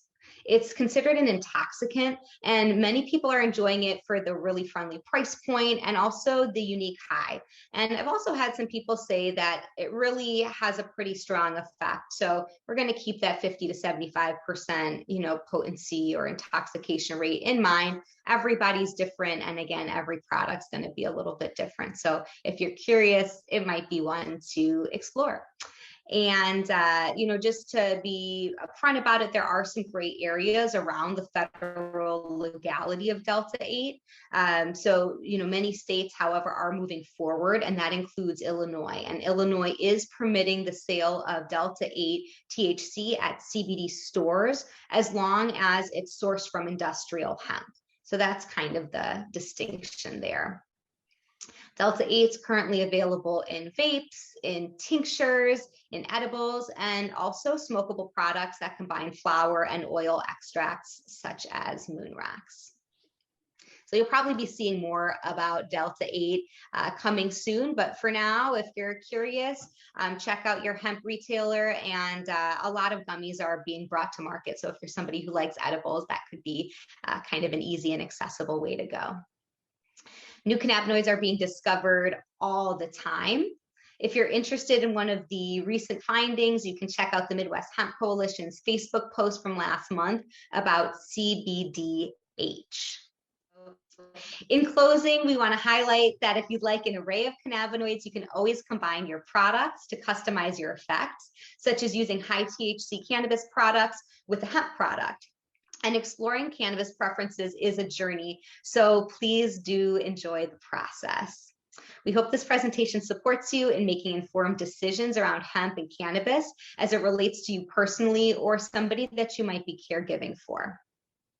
And in closing, we'd like to thank Chicago NORML and our audience for providing us this opportunity to share educational resources for the 2021 virtual health fair. We look forward to seeing you all again sooner than later. And in the meantime, please be well, continue to empower yourselves with cannabis knowledge. And if you haven't already, consider joining in membership or making a donation to Chicago NORML and the Midwest Hemp Coalition. Kaylee, anything else you'd like to add?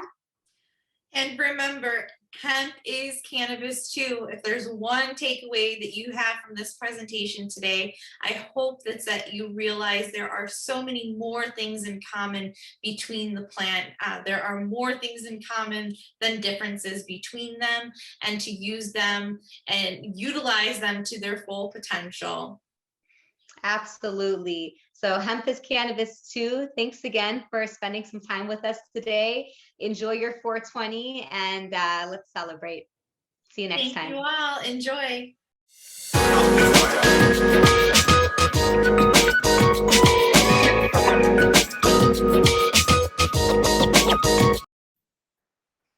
Hey, what's up, D? Yeah, how you doing? How's it going so far?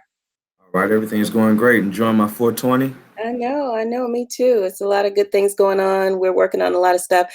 I know this this section was supposed to be just you, but I wanted to join you because you are a co-founder of Chicago NORML. Actually, you're more than a co-founder. This was your idea, bro. More than just my idea. It's a joint effort. It I wouldn't be possible. get so emotional when I talk about it, because that day when you were like, "Hey, I think we should start our own Chicago NORML chapter," and I was like, "What's that?"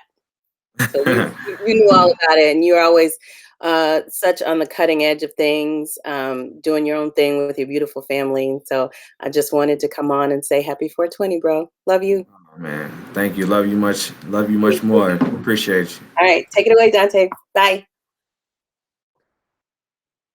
Welcome back, everybody. My name is Dante Townsend, founding board member of Chicago NORML. You guys just watched the Plant Power Hour. So we just want to give a shout out to our sponsors, Canna Health Magazine, Cresco's Lab, Mission, Illinois, Cabrini Green Legal Aid, and Above and Beyond Family Recovery Center.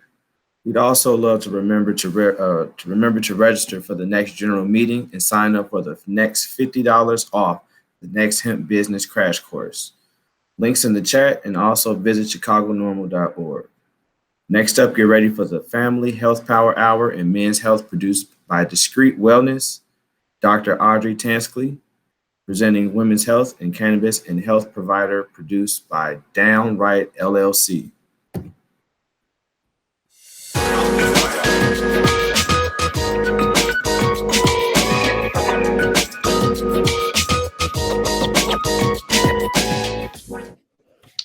Hello, everyone. Thank you for joining. My name is Felicia Santiago, and I am the Events Committee Director for Chicago NORML. Today, we will be discussing men's health with Dr. Peter Grinspoon from Doctors for Cannabis Health Regulation. Thank you for joining us, Dr. Grinspoon. How are you today? Great. Thanks for having me. Thank you for joining me. So today we're going to discuss men's health. Last year when we talked about men's health, we talked about how someone can have a conversation with the men in their lives about their health. This year, we're going to actually take those first steps in having conversations with men who have taken those steps in bettering their health. So as a physician, from your perspective, can you explain why it is important for men to have candid conversations with their physicians about their health issues and concerns? Absolutely. Communication is like the cornerstone of good health, because it's really a team effort between patient, doctor, nurse, the whole team. It's medicine's a team sport these days. And without communication, it just doesn't work at all. You know, we as providers don't know what you're going through, if you're suffering anxiety, if you're suffering depression, if you have any symptoms. And also, we just have to see you regularly so we can screen for diseases. Like every 3 years, we'll screen for diabetes, maybe a little more often if you have it in your family. But we can't do that if we don't have a relationship. And, you know, that's kind of the beauty of primary care. And that's how it's supposed to work, is that, you know, I have a relationship with my patients and they have a relationship with me, and we trust each other. So my patient can communicate if they have a symptom, or if they're feeling bad, or if they're feeling down. And also, like, I know them and I've seen them before. So I could be like, oh, the last 2 times you got a cold, you got bronchitis, let's use this puffer and that'll make you feel better. You know, it just, it works really well if you have a doctor that you trust and communicate with.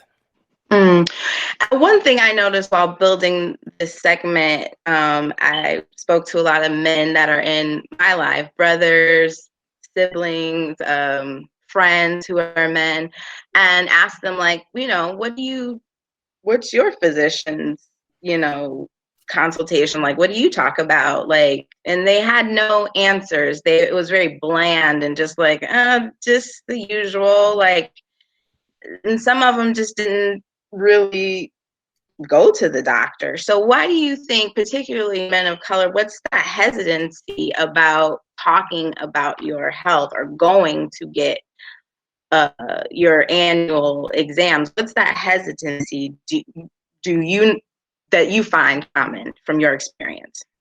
Well, you just asked a really complicated question. Like, it was actually a lot of different questions at once. Some doctors have honestly better personalities than others, just like everybody in every profession. So if you don't connect with your primary care doctor, you're not going to have a great relationship with them. So you have to find someone that you connect with. Second of all, there's a shortage of primary care doctors. So it's sort of hard to get in and find a good primary care doctor that you could connect with. Third of all, primary care doctors are pretty beaten down these days with the computer, and we do a lot of data entry, and the hospitals torture us, and the insurance companies. So even if you have a doctor, the doctor, he or she might not be at their best. Fourth, in terms of people of color, there's a lot of distrust with the medical community. First of all, one big problem is there aren't enough Black male physicians. People often want physicians in their same you know, gender, and also, you know, people that look like them or might understand culturally what they've been through. Especially in this country, there's just a lot of racism and a lot of other problems.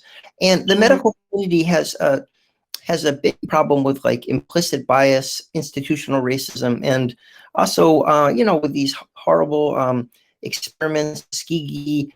And, you know, there have been all kinds of other studies too, where, like, you know, Blacks don't get the same pain medication as whites do for the same pain. So there's good reason for Blacks to have, historically, to have some distrust of the medical establishment. But at the same time, it's still critical you find a doctor that you can connect with and engage with the medical system. I mean, I don't think the response to these things that have happened and to the, like, sort of institutional biases is to just avoid the medical system. It's to find people that you trust and engage with it, because your health is the most important thing. And a lot of the things we do as doctors is prevent problems. Like, if I'm your doctor and I can make it so you get diabetes at age 80 instead of age 60, that's a huge win. You don't develop any of the problems from diabetes. And a lot of the stuff we could prevent, colon cancer, breast cancer. So there are a lot of really understandable reasons why a Black male might avoid or not be able to find a primary care doctor that they connect with. At the same time, it's absolutely critical that they don't give up and that they do engage and try to find a primary care doctor. Yes, that leads me to my next question. Like, cannabis is commonly used by men, particularly of color, they're self-medicating for all types of conditions that qualify them for a cannabis medical card. Do you feel, particularly any men in general, do you find that people tend to hide that they're already using cannabis with their physician, instead of taking the steps and saying, I use this for this, how can I continue to use it and also use whatever's going to help me feel better. Like, do you find that men in general hide that from their physician when they actually should be sharing those things? Absolutely. Well, first of all, I'd say less and less as cannabis is becoming legalized, piece by piece and more accepted. But generally speaking, I think physicians have had a snooty and dismissive attitude towards cannabis. Some of them have the attitude, you don't use medical marijuana, do you? And the patient's like, no, of course not, doctor. I wouldn't do that. And then the patient doesn't tell the doctor. And then you've got two different sources of care or systems of care. You've got the regular medical care, then you've got the medical marijuana care, and they don't communicate with each other. And it's very dangerous. And I think doctors have to drop the attitude. As I said in one of the things I wrote, whether you're pro, neutral, or against medical marijuana, you have to drop the attitude and communicate openly and without stigma, or patients are just not going to tell you about their cannabis use. And they're going to also find different and possibly less credible sources of information. Not that the doctors are particularly educated about cannabis. Doctors have a lot to learn. They have been, their heads have been filled with nonsense, sort of drug war nonsense, instead of good, modern information about cannabis. So we really do need to educate the medical community so they can educate their patients. But it's really important that a doctor know if his or her patient is using cannabis for a lot of reasons. Number one, CBD, for example, has drug interactions. So if you're on a blood thinner and you're my patient, I need to know if you're on CBD because we need to watch out for bleeding. Number two, if you use cannabis every day and you're going in for surgery and you need anesthesia, for example, you need more anesthesia. Not a big deal, but it's a big deal if the anesthesiologist doesn't know that you're on medical cannabis. So it's all about communication, and the patients have to do their share, but in particular, the doctors have to do their share, and they haven't done a very good job.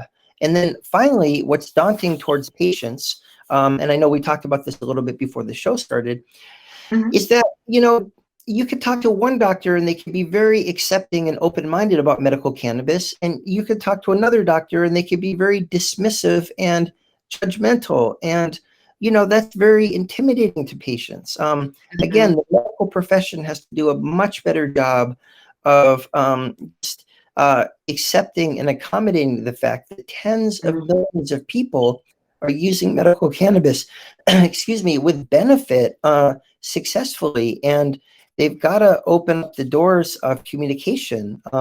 It would be better for everybody if there were better communication. I'm glad you brought that up. Like, it's how can we in the cannabis community who are educating, doing things like 420 Health and Wellness Fair, how can we bridge the gap between that and reaching more health or educating more healthcare providers? We have classes and everything, but how can we engage better? Well, I think it's great when people, first of all, I think people need to not be daunted and need to tell their doctors, because their doctors have to know. And if their doctors have a bad attitude, they need to, just say to their doctors, look, I don't think that's the right attitude. And I think as more people come out of the closet about their cannabis use, that attitude is going to change. It's really different doctors have sort of groups in general have different levels of acceptance of medical cannabis. And for example, oncologists are quite in favor of it because most of their patients use it for chemotherapy-induced nausea and vomiting. And the oncologists see that it helps their patients and it's relatively harmless compared to the alternatives. Whereas other groups of doctors, haven't had the experience of their patients benefiting. So the more they hear from their patients, this helps me, I'm using it instead of the opiates, I'm using it instead of the benzodiazepines, then the doctors will have the experience of successful patient experiences. And I think the doctors are going to become more accepting. Okay. So it basically starts with us, the patient being more open. Interesting. Right. Well, and doctors are doing this here too. Like people are studying it, they're providing research, people are fighting to legalize it, people are fighting to educate doctors, but certainly patients have a huge role to play, and they need to tell their doctors because it's dangerous not to, even if they're going to get a snooty and dismissive, unless they're going to get in trouble, drug test, lose their job, that kind of thing, depending on what state it is. You know, if you're in Nebraska or Idaho and it's like completely illegal, you might not be able to be open and honest about it. But generally speaking, the acceptance is growing. Well, thank you for that, Dr. Grinspoon. That was really good information that I think will be comforting to men who are looking to take that first step of taking better care of their health. So I really appreciate you lending your expertise to us. It was greatly appreciated. Before we wrap up, how can people find you and or the organization Doctors for Cannabis Regulation? Well, we're active on Twitter, and the website is just for Doctors for Cannabis Regulation, which is a great group. It helps educate doctors, it helps educate patients, and it works towards legalization a lot like NORML does. The website is dfcr.org, Doctors for Cannabis Regulation.org. And to find me is just petergrinspoon.com. So Peter, and my last name is Grin like smile, spoon like fork, www.petergrinspoon.com. The name Grinspoon might be familiar because my father, Lester Grinspoon, was a giant in the legalization movement, and NORML actually has a Lester Grinspoon Lifetime Achievement Award because my dad was so big in the legalization movement. He wrote a book in 1971 called Marijuana Reconsidered, that was reviewed on the front page of the New York Times Book Review, calling for legalization at a time when only 12% of Americans were in favor of legalization. So it was a pretty big thing to do. And unfortunately, he passed away last summer, but he worked tirelessly for legalization for about 50 years. So I am second generation, not first generation. So people can reach me. So. Well, it's really nice to have you. What a coincidence that we join like this. Dr. Nathan passed me on to you, and it was like perfect. So this is awesome. Yeah, Dr. Nathan is one of my heroes. He's a psychiatrist, so he thought maybe a primary care doctor could speak a little bit better towards general health. I'm sure he could speak better towards any psychiatric problems. So yeah. Well, thank you again for joining us. I appreciate your time. Again, I think this is going to help men really take that first step forward. So thank you for joining us.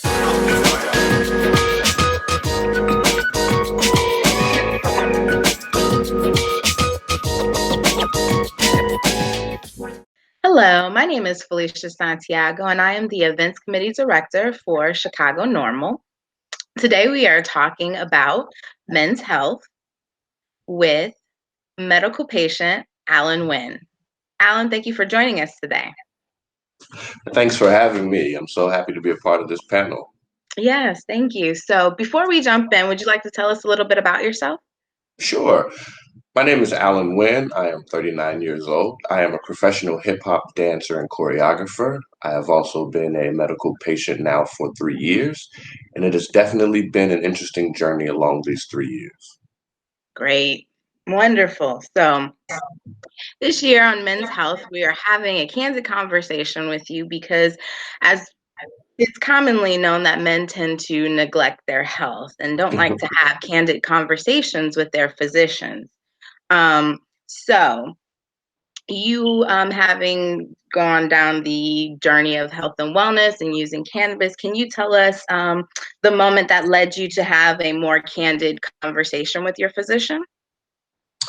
The moment for me that led to having this more candid, more upfront conversation was just simply choosing life and really choosing to kind of be here on earth and actually being active and continuing what I wanted to do as far as dance was concerned. And so once I honestly made that decision, it became all in as to whatever was necessary to sustain life. How long was it before you took your first steps to bettering your health? How long was it? To be honest, it was a while. you live with the stigma that you really don't go to the doctor, you really don't do certain things. You grow up with those stigmas. You either make a decision to continue along that path and watch many of your compadres and family members and friends die, or you figure something else out. You figure a new path, you figure new ways to do things. And so, to be honest, I've always been a cannabis consumer. However, it wasn't until much later in life, deep into my 30s, before I realized how medically beneficial it was for me as opposed to just consuming cannabis. Did you know that you had a qualifying condition? Yes, I did know I had a qualifying condition, but again, it was easier for me to self-medicate and do things on my own before really following the route of getting my own cannabis card. Okay. So tell us about the process that you had to go through to not only just talk to your physician, but find a physician you were actually comfortable with.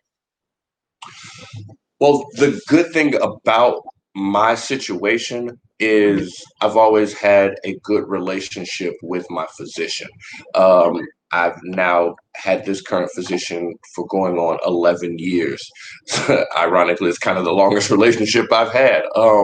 But in continuing with that, it's been real frank and honest conversations. And once you grow past the point of really caring about what other people think or the perception of other people, then it allows you to free yourself and focus on whatever your goal is. For me, the goal was sustaining life.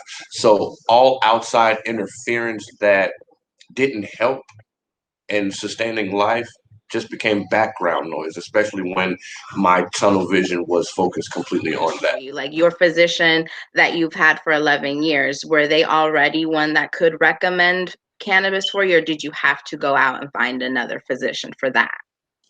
No, I actually, when I spoke with my physician, he said that he would write the referral for me, the medical paperwork that was needed to move forward with getting my cannabis card. Again, once I had those like very honest and frank conversations, it was clear to my doctor that this is something that I sincerely wanted to do. So it not so much as an ultimatum, because again, we have had this very extensive relationship where it, in so many words, was like, if you are going to help me, then great. Not, I may need to find someone who will. However, with us being, as like I said, in good standings as we are, he was willing to help me. He was willing to write that referral for me. So when that happened, it was all a cakewalk from that. It was downhill. It was simple. Okay. I was previously talking with Dr. Peter Grinspoon from Doctors for Cannabis Regulation, and he was saying how I asked him how could we bridge the gap between the healthcare provider and those of us who are already in the cannabis community. And he said basically what you said, have a conversation with your doctor. Like, a lot of people are afraid to of what their doctor may think, because some doctors are not for it and some are. But having that conversation with your doctor is just like the first step, because you don't know, they might be willing to write the referral for you, and some of them may not. But it's okay if you have to find a physician who will meet your needs or help you meet your needs. So I guess it starts with us having the conversation, and particularly men of color don't always feel comfortable talking with a physician because of cultural differences. Their doctor may not look like them, etc. But it is important to get brave and come to a decision like you seem to have come to, of just this, I want to live, and so I'm gonna have to have a conversation. What would you say from your opinion, for particularly men of color, is it a cultural hesitancy, lack of trust for science, or lack of trust for the healthcare system? Is that why men aren't having this conversation? What would you say the reason why men of color aren't taking those steps like you took? I would think it's a combination of both, actually.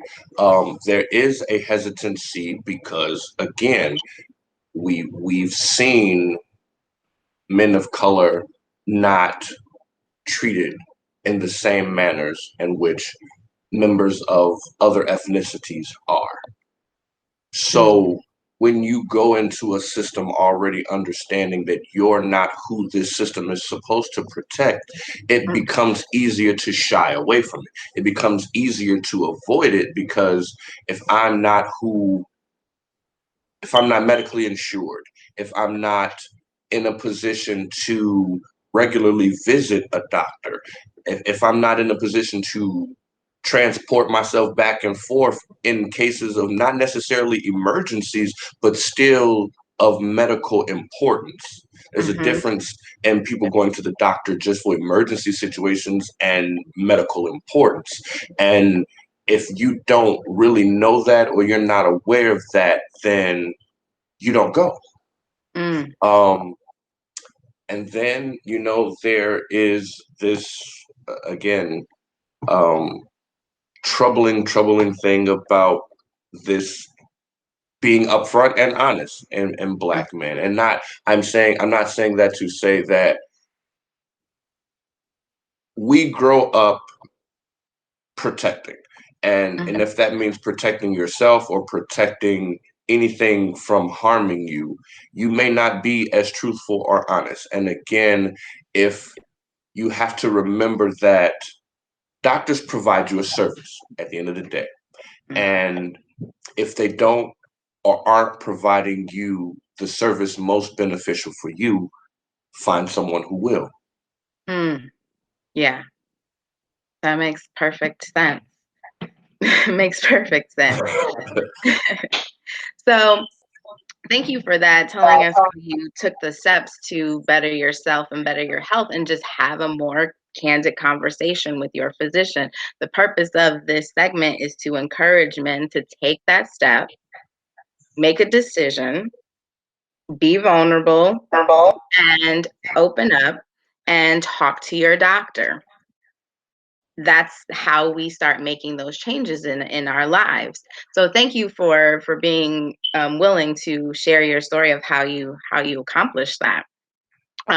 So where can we find you? How can people find you if they want to get in contact with you and maybe share their story or connect for some dance classes? Well, I'm on almost every social media platform, from Facebook, Instagram.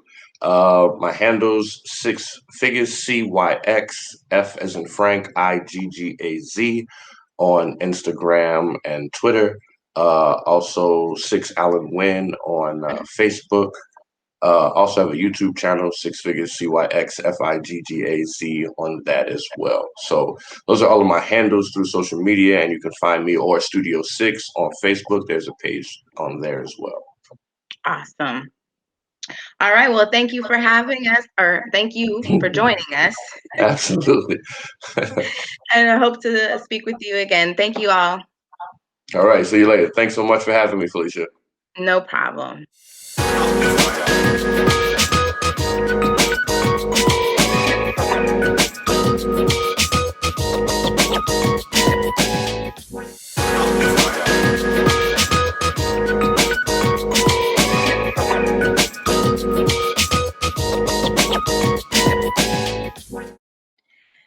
Hello, everyone. My name is Dr. Audrey TANKSLEY, and I am an internal medicine and integrative medicine physician. I'm happy to be speaking with you today about cannabis and women's health.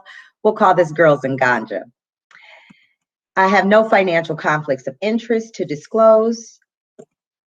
And let's just hop right into this information. We're going to try to keep this brief, but the slides are always available for you guys to go back and review at any time. So cannabis use among women is very common, and that's why we're talking about this today. There's lots of questions about, is cannabis use safe?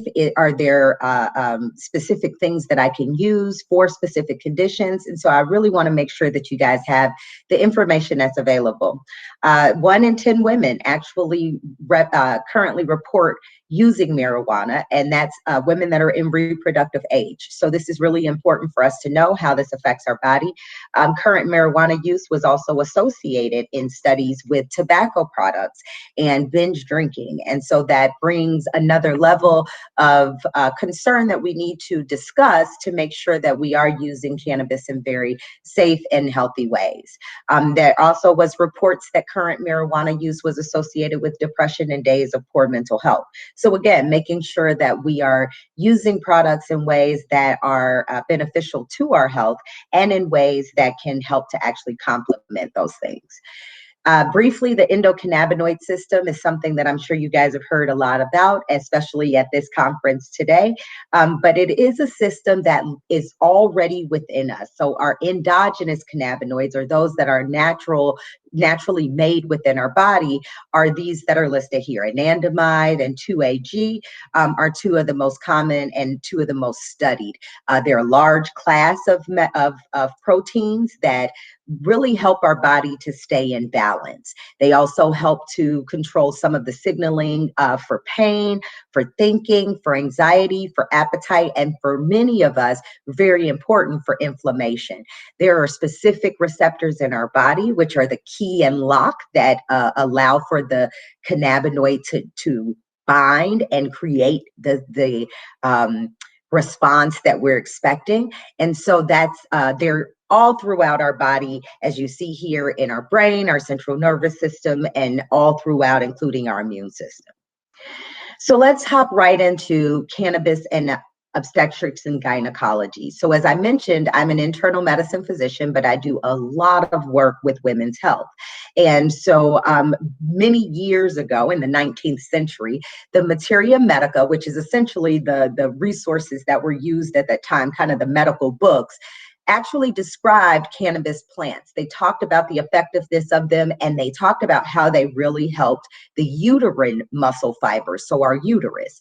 And what they described in those books as long ago as the 19th century were things like subinvolution, which is where after delivering a baby, the uterus does not return to its normal size. And cannabis was known in those days to help the uterus contract and help that to get back to its better, to the normal size. Menorrhagia, which many of us have heard of now and have issues with including heavy menstrual bleeding, dysmenorrhea, where menses can be very painful, and again, just helping that uterus to contract so that it can help to decrease pain. There really isn't a lot of modern studies. And so as we go through this information, many of these studies have been done years ago. I've listed the years for you so that you can see, but this really does underscore the main point that we need to do more research in these areas so that we can provide better resources and better technologies and medications for women. And I will just say, just to give the medical community a little bit of credit here, a lot of studies don't exist in these days as well because especially in some conditions like pregnancy, it really is not ethical to do research on a pregnant woman. And so I don't want to say that, we should do it in all areas, but there are some areas that we can include some really robust research to help move the needle on medical care. So common health issues affecting women that we'll speak about today are things like abortion, miscarriage, and fertility, and we're speaking spontaneous abortion, so essentially a miscarriage, morning sickness, childbirth pain, endometriosis, menstrual pain, osteoporosis, and fibromyalgia. So in speaking about fertility and miscarriage and those kind of women's health issues.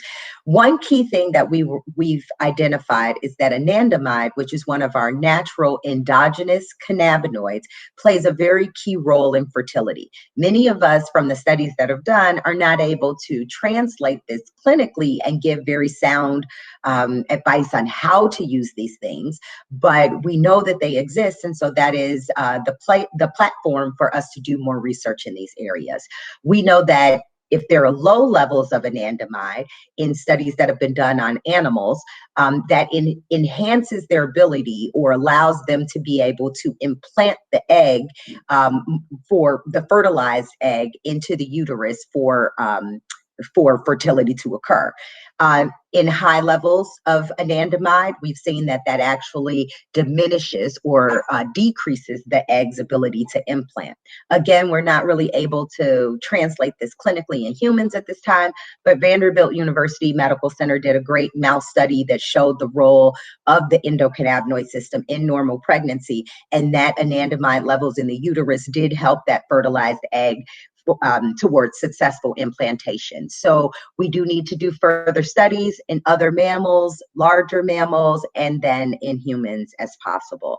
The one thing that I will mention is that once the fetus is implanted, right, and so once there is a pregnancy occurring, this is the most vulnerable time at the very first trimester for the for environmental substances to affect the fetus.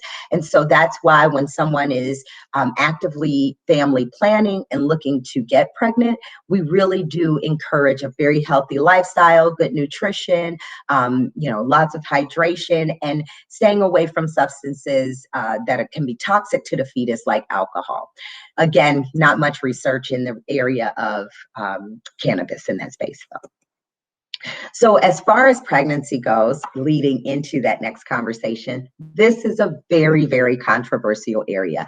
As I mentioned before, it's really not ethical in medicine to do studies on pregnant women that include giving substances that we are not 100% sure can be harmful or beneficial to the fetus. And so it's really frowned upon to do pregnancy studies.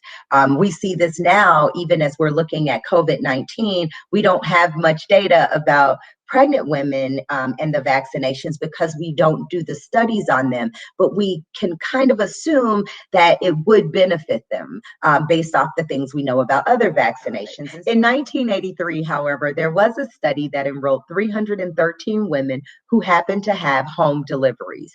The study did find from those 313 women, 41 of them reported using marijuana.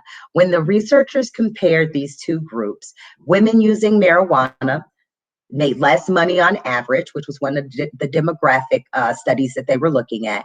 They were more likely to consume alcohol and cigarettes during pregnancy, and slightly increased rates of, they had slightly increased rates of difficulty at the time of labor. This is a very, again, controversial study in that it really isn't powered, or the study was not for identifying marijuana benefits in this particular population. It looked at that afterwards. And so, there's a lot to be said about this study, but I will say this is the one and only study that does exist in pregnant women, and the data here is very old. Morning sickness. Approximately 50% of all women, as we know, may develop some type of morning sickness. This usually starts somewhere in the first trimester and ends about the end of the trimester. There was a study in 2006 that looked at women who reported on surveys, 51 pregnant women who inhaled cannabis to alleviate their morning sickness. And they actually said that 40 of the women found it extremely effective or effective, which is a really high percentage. Again, this was looking at that kind of retrospectively and not powered for this. This was self-selected. So the women electively said whether or not they were cannabis users. For childbirth pain, which does get a lot more to some of the things that we're more familiar with cannabis being beneficial for, especially given the robust amount of data that exists on the benefits in chronic pain. 19th century medical records actually describe cannabis effects on childbirth. It says that it reduces pain, increases the uterine contractions, as we talked about before, can actually help to modulate the lactation process, and can reduce inflammation that can be related to vaginal pain after deliveries, and mastitis, which is the inflammation of the breast tissue that can occur when women are lactating. Again, studies not specifically done in this area, but older data and anecdotal evidence from surveys and observational studies that actually corroborate or support this data that the 19th century produced in their medical records, right? Saying that, yes, women do say that it helps in these areas as well, too. There is no modern data, as I mentioned before, to really help explain this better. So more studies needed. Endometriosis is a topic that I wanted to just spend a tad bit of time on. There have been a couple of really good studies done in this. Endometriosis is a growth of inner lining cells.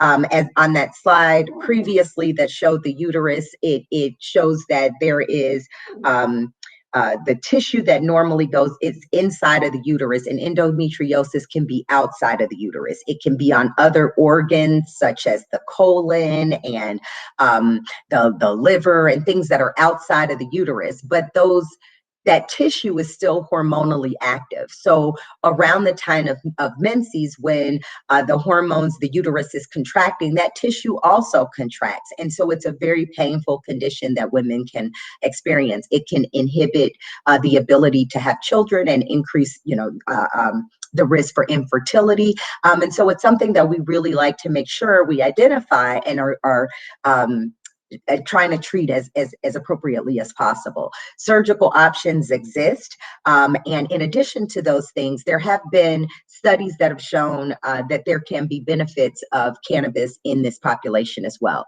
So Florida State in 2010 did a study that showed that the nerve cells actually have CB1 receptors. And that, if you remember on that endocannabinoid slide, is one of the locks that sits on the cell that the cannabis goes into and binds to. CB1 activation can reduce the pain sensation, and so thus causing these painful contractions to be less. French researchers in 2010 also did studies. They used the synthetic cannabinoid that's listed here in mice, and that were engineered to have endometriosis cells. And what they found was that the synthetic cannabinoid stopped the growth of that endometrioid tissue. And so this is, as we look for future treatment options, very promising in that role. One of the things that I will mention here is that the synthetic cannabinoid that they used actually bound to the CB2 receptors, and therefore if you're looking for strains that may help in this particular area, a lot of times the indicas and the indica dominant strains more favor the CB2. And so those may help with women who have endometriosis at decreasing the pain and actually reducing some of that, that growth. It did in mice. We'll have to definitely do more studies to see if it does that in humans.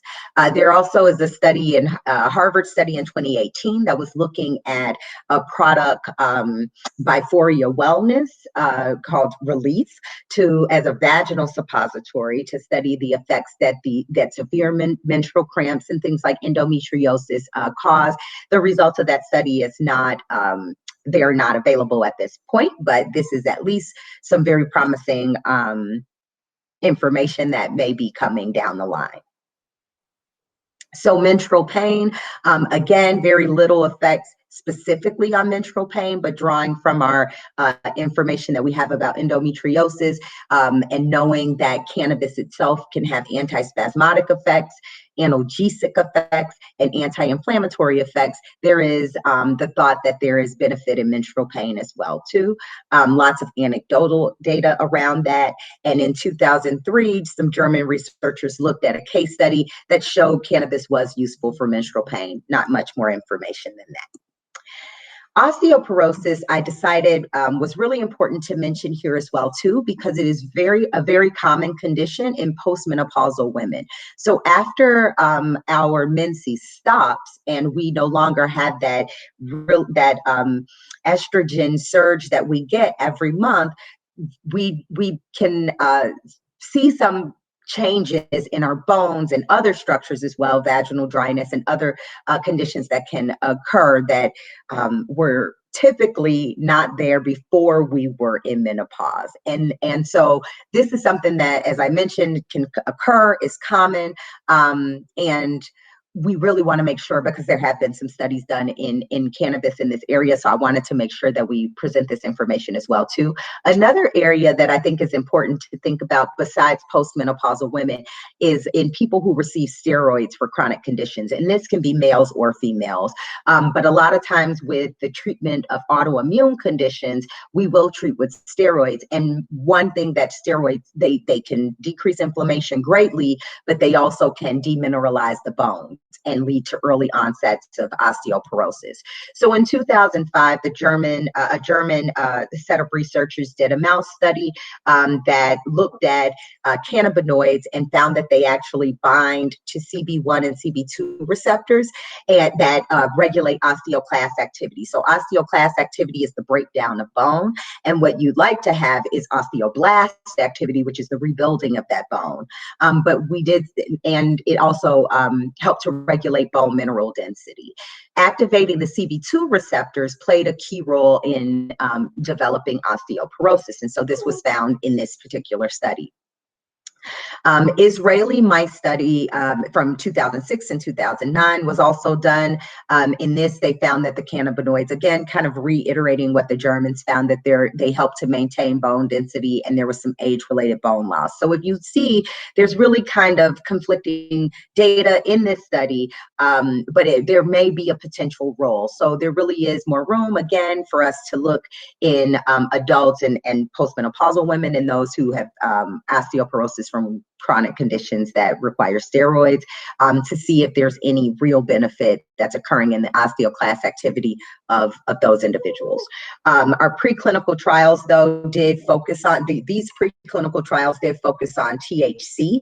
And so if, again, if an individual is looking kind of for a strain, recommendation around osteoporosis, some of the things to think about is that sativa and sativa dominant strains do usually have a higher THC to CBD ratio, and so those can help, at least in some areas, with activating those CB1 receptors. This is just a chart I wanted to put in just to show this is a very important study that looked at a number of studies and the effects that cannabis had on pain. And we have seen when it crosses the line here that it is beneficial for pain. And so more often it favors cannabinoids than it does the placebos. And so that's really important to show that cannabis can be a beneficial alternative to other pain regimens.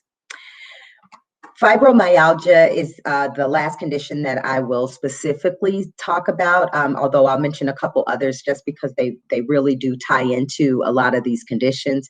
Fibromyalgia is a condition that can cause pain all over the body. It is an inflammatory type of condition. And again, as I mentioned, I'm mentioning this because it most commonly affects middle-aged women.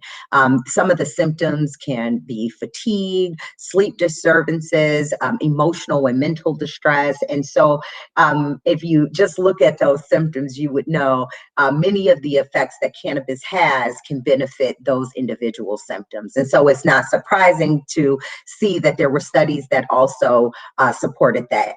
Canadian researchers in 2007 have actually done some studies on humans. And so this was a randomized, double-blind, placebo-controlled crossover trial. That's a lot of words that basically says this is the gold standard of studies when you want to do a study, right? And so what they found in this study was that they were using a synthetic cannabinoid called, I always butcher this name, cut that part out, nabilone. which is a medication that is a synthetic of cannabis, as I mentioned, and can be used for pain and other nausea and things of that nature. So what they found in this study, though, was that it improved not only pain, but also individuals improved their quality of life, which is something that we all really aspire for in medicine, is not only alleviating symptoms, but allowing someone to be a better or more whole them. In 2008, McGill University Health also did, this is a Canadian researchers, they also did another study, also randomized, double-blind, placebo-controlled. So this is, again, a gold standard type of study. And they looked at the synthetic cannabinoid versus amitriptyline, which is a medication that is typically used for sleep. It's also used for, especially in chronic pain, to help individuals decrease the effects that they're feeling from that without using opioid therapy. And so when they compared these two medications to each other, there were 29 patients that were enrolled. What they found were that both medications worked, which is great, but Navalone was actually noted to be superior, which is even more outstanding. And this is a synthetic cannabinoid. So when you look at the effects that that medicinal cannabis can have, then we need more research to support that, but it can be assumed that that would be beneficial as well too. And finally, in 2009, the University of Massachusetts Medical School did another study looking at fibromyalgia and found that all cannabinoids, including the endogenous ones, showed anti-inflammatory action. And that's really important as we continue to build that evidence that cannabis can be used in autoimmune or, in anti-inflammatory conditions. So the last couple things that I wanted to mention were about mental health. And I think this is extremely important because, as I mentioned, even on the very first slide, cannabis has some of the studies, especially a lot of the older studies that exist, showed association with cannabis and depression and other mental health conditions. But that can be confusing to a lot of individuals, given that cannabis can be useful in some conditions, especially things like post-traumatic stress disorder. I will say that there are gender differences that occur in the rates of mental health disorders, especially things like depression, anxiety, and somatic complaints. A lot of times women have these conditions more often than men. Depression is not only the most common women's mental health problem, but it's also more persistent, meaning it lasts longer in women than it does in men. And there's a lot of risk factors that I won't go through that can increase that risk and disproportionately affect women. But I did want to say that there was a National Academy report that was done that concluded there is substantial evidence that shows there is a statistical difference, meaning that something shows to be superior than another substance between cannabis use and the development of schizophrenia and other psychoses.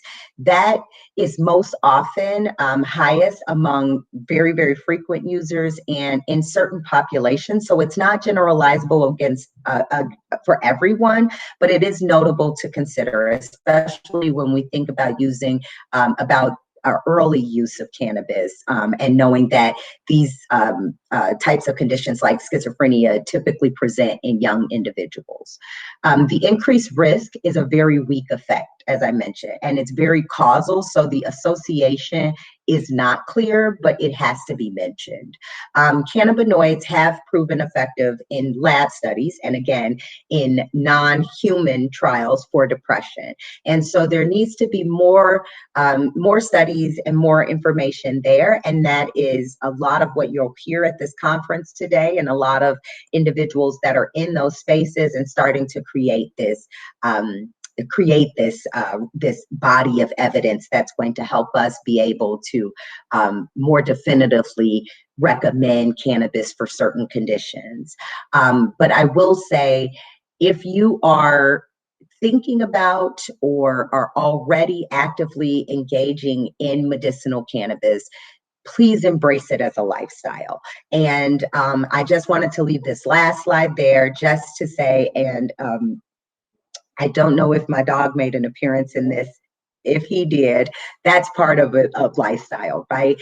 Animals, support, nutrition, hydration, exercise, mind body activities like yoga and Tai Chi, and things that can allow us to center, mindfulness and meditation, things that allow us to not only focus on the outward and exterior pain sources and physical as well as emotional, but to be able to center and use what we have within.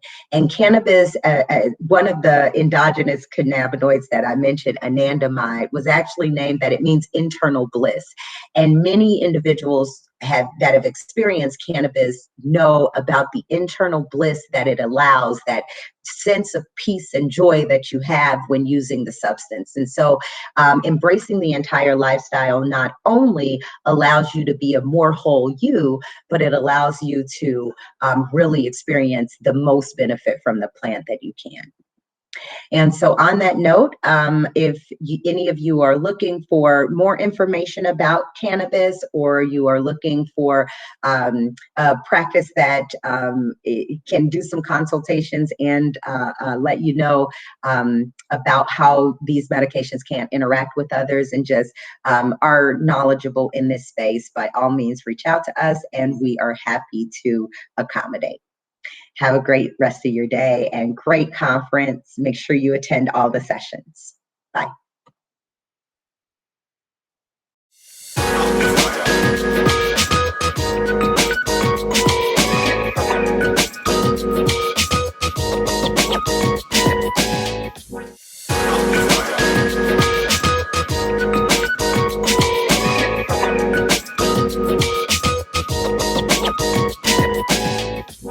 Good afternoon.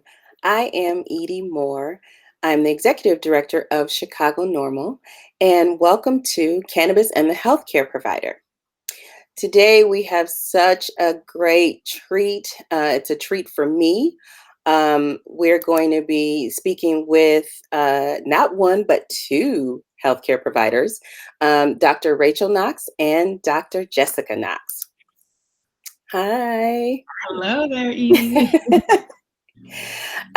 So thank you guys for joining us. I am going to give everyone a little bit of background about the both of you, starting with Dr. Rachel. Forgive me if I'm reading because your backgrounds are so extensive. So forgive me. There's no way I could remember all of it. Dr. Rachel Knox is a cannabinoid medicine specialist and clinical endocrinologist. I practiced that and everything.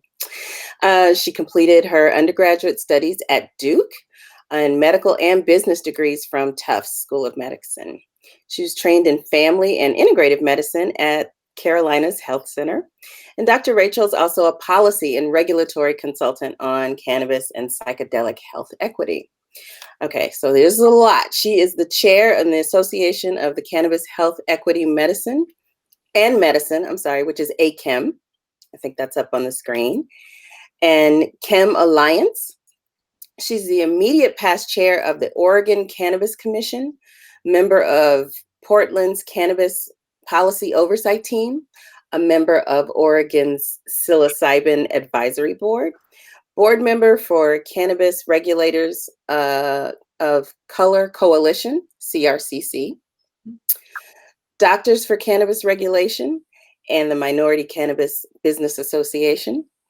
She's an advisory board member of the American Academy of Cannabinoid Medicine and co-founder and president of Cannabis Health Equity Movement and a board member for New Leaf PDX. Welcome to our discussion, Dr. Rachel. Oh my gosh. And her sister, I forgot to mention that these two are sisters. I'm sure you probably got that from their last name, but her sister, Dr. Jessica Knox, is also with us today.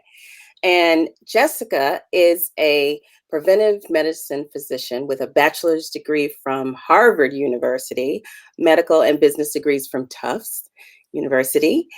And she delights in teaching patients and other healthcare professionals and the public about the power and the promise of this incredible endocannabinoid system and cannabis medicine. Dr. Jessica has also developed expertise in the design and delivery of multi-state telemedicine care, which is so important. As a medical director at a Silicon Valley telehealth startup, Dr. Jessica oversaw the growth of the telemedicine practice from serving 0 patients to over 100,000 patients in just over 3 years. Wow, that's incredible. Dr. Jessica is a co-founder and CEO of the American Cannabinoid Clinics and co-founder of Pivotal EDU. She's also the co-founder and executive board member for the Association of Cannabis Health, Equity, and Medicine, ACAM. Another mouthful. Welcome, welcome, Dr. Jessica. Thank you. Man, all right. So this panel is really about trying to teach our communities and our neighbors, our big mamas and our granddaddies, how to talk to their providers. And so often in our communities, cannabis isn't considered until there is like a major health event, like, you know, someone was diagnosed with cancer, and so we should figure out something. But so in those instances, how should people talk to their doctors about using cannabis to get them through a major? I'll say it's never too late or too early to talk to a healthcare provider about cannabis, especially if you are in a state that has legalized it in some form or fashion, whether that's hemp, hemp cannabinoids like CBD, or cannabis, right, THC for medical use or even adult use. Okay. Yeah, challenge your healthcare provider to engage with you and in a non so personalized way. Right? I think that we really need to begin to get familiar and start normalizing conversation around both the benefits and potential risks of cannabis use. It's unfortunate that most people only turn to cannabis when they're dealing with a life-threatening condition. Many people have heard us say on many a stage that cannabis could be the first line medicine that we can use to treat some of the very common conditions and ones that are scary, right? Life-threatening conditions. And ask a simple question of your healthcare provider, your doctor, your nurse practitioner.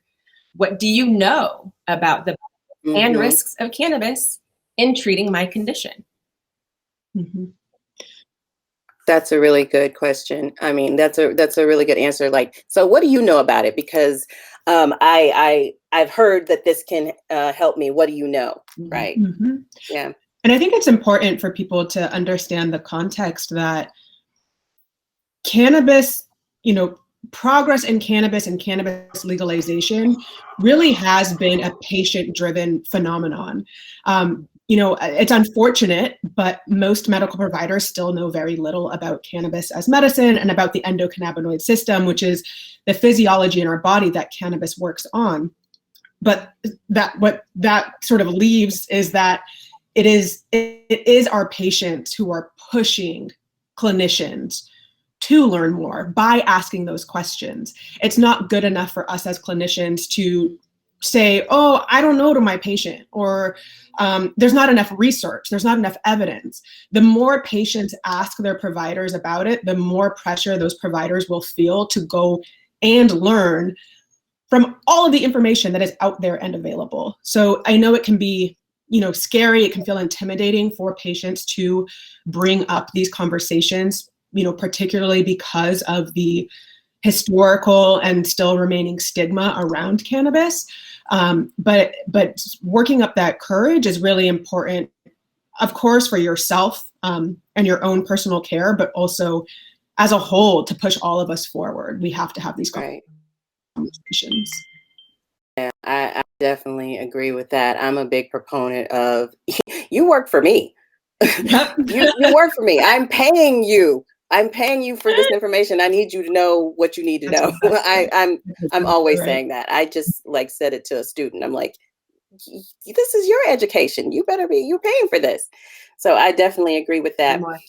Dr. Rachel, you mentioned that it's never too late, right? So when we believe in cannabis for overall use and overall health and wellness, what are some of the ways that we can ease some of our folks into it? I know the way that I have been easing some of my seniors is with creams and topicals. What are some of the other ways? You nailed it.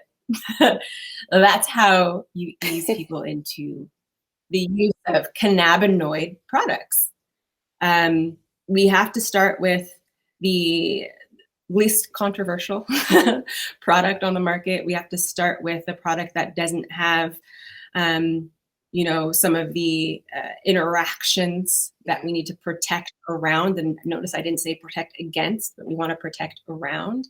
And a lot of people who are considering using cannabis are concerned about getting high, right? Because they know that a molecule, THC within cannabis, can get you high. And there are conditions for which we recommend THC, even if you don't want to get high.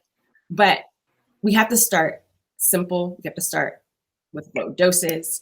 And so for many people, starting simple for something as common as joint pain would be reaching for a topical, right? And getting a feel for how it works. And most patients, after recognizing that the sky is not going to fall because they've used a cannabis-based product, especially when they feel a benefit, are more likely to try something else.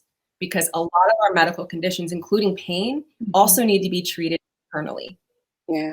Right. So by and large, it's very important that we do consume cannabinoids. And like I said, for some conditions, it's also important for us to consume THC.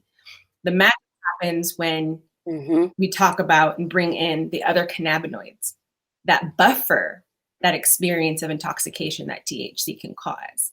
Right, the most common, buffer, the most commonly discussed buffer is CBD. So you'll hear health professionals and industry at large, and patients too, talk about the CBD to THC ratio. Please note, it's always CBD first, CBD then THC, the CBD to THC ratio. The higher that ratio of CBD to THC, whether that's 2 parts to 1 part or 5 parts to 1 part or 20 parts CBD to 1 part THC. So the higher that ratio, the less likely you are to experience the sometimes unwanted effects of THC, right? The euphoria, yes, intoxication, but some other things too people want to avoid, the red eye, the dry mouth. And so the munchies. So in instances where we are recommending some THC be on board, we start with those high ratios so that people can get cannabinoids into their system, again, recognize that the sky won't fall, and slowly increase that THC over time to the point at which they can tolerate it. We don't want to throw the kitchen sink at every patient, trying to load them up with THC when their bodies aren't primed for it. So that CBD to THC ratio is really important, and really important to talk about when somebody's using cannabis internally for the first time. Right. And I think it's important to emphasize something that Dr. Rachel just said, which is there are some conditions in which we know that THC is the primary cannabinoid that we want in order to manage that condition. But you can use THC without getting high. There are ways to do that. It's really all about informed and guided use, which is why it's so important to be able to talk to a knowledgeable healthcare provider in how to use cannabis, safely and effectively and appropriately. And so, anytime we're getting people started with cannabis, part of it is meeting them where they are. What methods are you comfortable with? If the topical methods, as you mentioned, E.A.T, are what they're comfortable with, that's the place to start. But it also comes down to educating them about their bodies, right? Most of us only ever learned about cannabis as a drug of abuse. Rachel and I are of the era where we only learned about cannabis through the DARE program. Right. Yeah, then Me we got too. to medical school and we only learned about it as a drug of abuse and a gateway drug. Even though we went to medical school 20 years after the discovery of the endocannabinoid system, we didn't learn anything about it. And the endocannabinoid system is, you know, the critical master regulator in our bodies. Nobody knows that for the most part. You know, in my ideal world, that's education that we would start getting in our middle school health classes, and, you know, so on and so forth, when we're learning about the cardiovascular system or the nervous system. And eventually we'll get there. But right now we have to meet patients where they are, which is they very likely don't know anything about how their body works with cannabis. But once you begin to help them understand that they have this really powerful system, this is how cannabis works with that system. These are all of the other things you can do between your nutrition and exercising and praying or meditating and deep breathing that can also work on your endocannabinoid system. Then you start opening up a whole new world for these patients. And they understand and they know how to use all of these tools at their disposal in an effective way.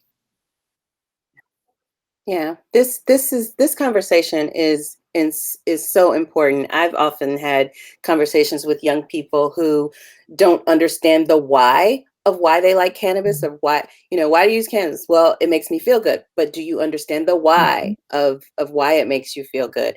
And that really goes back to, you know, the education of the doctors. You know, that if your doctor who you see twice a year or whenever you need to see it doesn't know anything about this, then you're not going to know anything about it. And so, educating folks is just so hard. It is a full-time job. It really is. It's a full-time job. And again, I so appreciate you. So let's about those doctors. So let's touch on that a little bit. Doctors have really changed. So most people in our community see their physicians at either one big regional hospital or in a local neighborhood clinic, right? And that clinic is usually managed by that hospital or owned by that hospital. Can you speak a little bit about the evolution of the independent doctor and how our healthcare itself became so commercialized and top down, and how does that really hurt us in the long run, and what can we do about it? That's a big question. I'll get us started. I'm sure Rachel will have lots to fill in. So many. But yeah, really what you're talking about, E.A.T, is sort of the corporate takeover of our healthcare system. You know, when our parents are both doctors, they really came of age in their, you know, medical training and early practice at a time when doctors did have a lot more autonomy than we have now. And they sort of, you know, experienced and lived through the transition of sort of the more independent healthcare system to now the more, as you said, top-down, commercialized, highly corporatized medical system that we have now. I lived through it too. It was one way, and then it was all of a sudden a completely different way. Yeah. And, you know, both Dr. Rachel and I got our MBAs along with our MDs. We got the business degrees along with our medical degrees because we felt it was important to have some of the business training and acumen as we went into medicine so that we could feel and have the skills to be a more autonomous and more self-directed in how we went about our careers. But as we went through our business school classes and experiences, we always sort of felt like it's really weird that the rest of our classmates aren't learning these same business ideas and skills, because ultimately what we see is that doctors are not we're trained in the care of the human body, which is great. That's really important. But we're not trained in how do I build a clinic? How do I build a business that's sustainable? They're basically employees. Exactly right. Mm-hmm. So we've created this entire workforce of professionals who don't know how to do business. And so we brought in business people to direct and guide the business, you know, between the hospital administrators, the insurance companies, the pharmaceutical companies. These are the people who know how to do business. So we're going to let them take care of the business side, and we're just going to take care of the patient. But the business side ultimately began dictating, well, the business interest is to make more money. And this is how the we money, make right. money. This is how we make more money, by, you know, streamlining and checklisting everything, which, you know, there's nothing wrong with streamlining and checklists sort of in and of themselves. Like, it's important that to some extent care is standardized, and that, you know, we are providing best practices and whatnot. But what we lost is a lot of the ability of doctors to practice the art of medicine, which means, you know, spending more time with your patients and really learning who they are and helping them navigate their own particular experiences and lifestyle and environment for the, you know, for their best health. We lost that because the business interests dictate that we only get 10 minutes with our patients.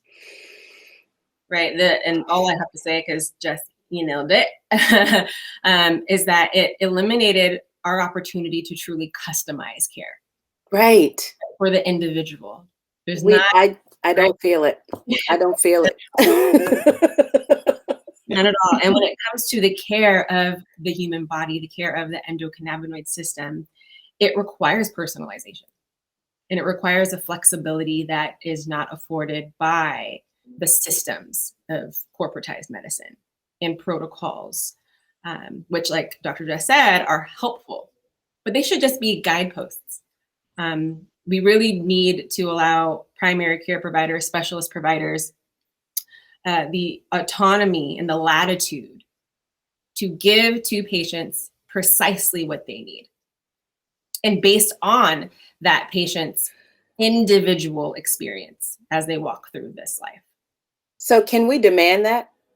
Is there some secret that we don't know that we should know, that you walk in and be like, hey, I want some personalized care right now? You know, everything, it comes back to policy. It comes to both patients and healthcare providers really need to come together, rally together to support or not support legislation that is driving this too. A lot of people do not understand the degree to which we can be civically minded and active. Most people do not know to the degree, to the degrees with which, maybe we do now, right? We're getting there. Right? We're getting there.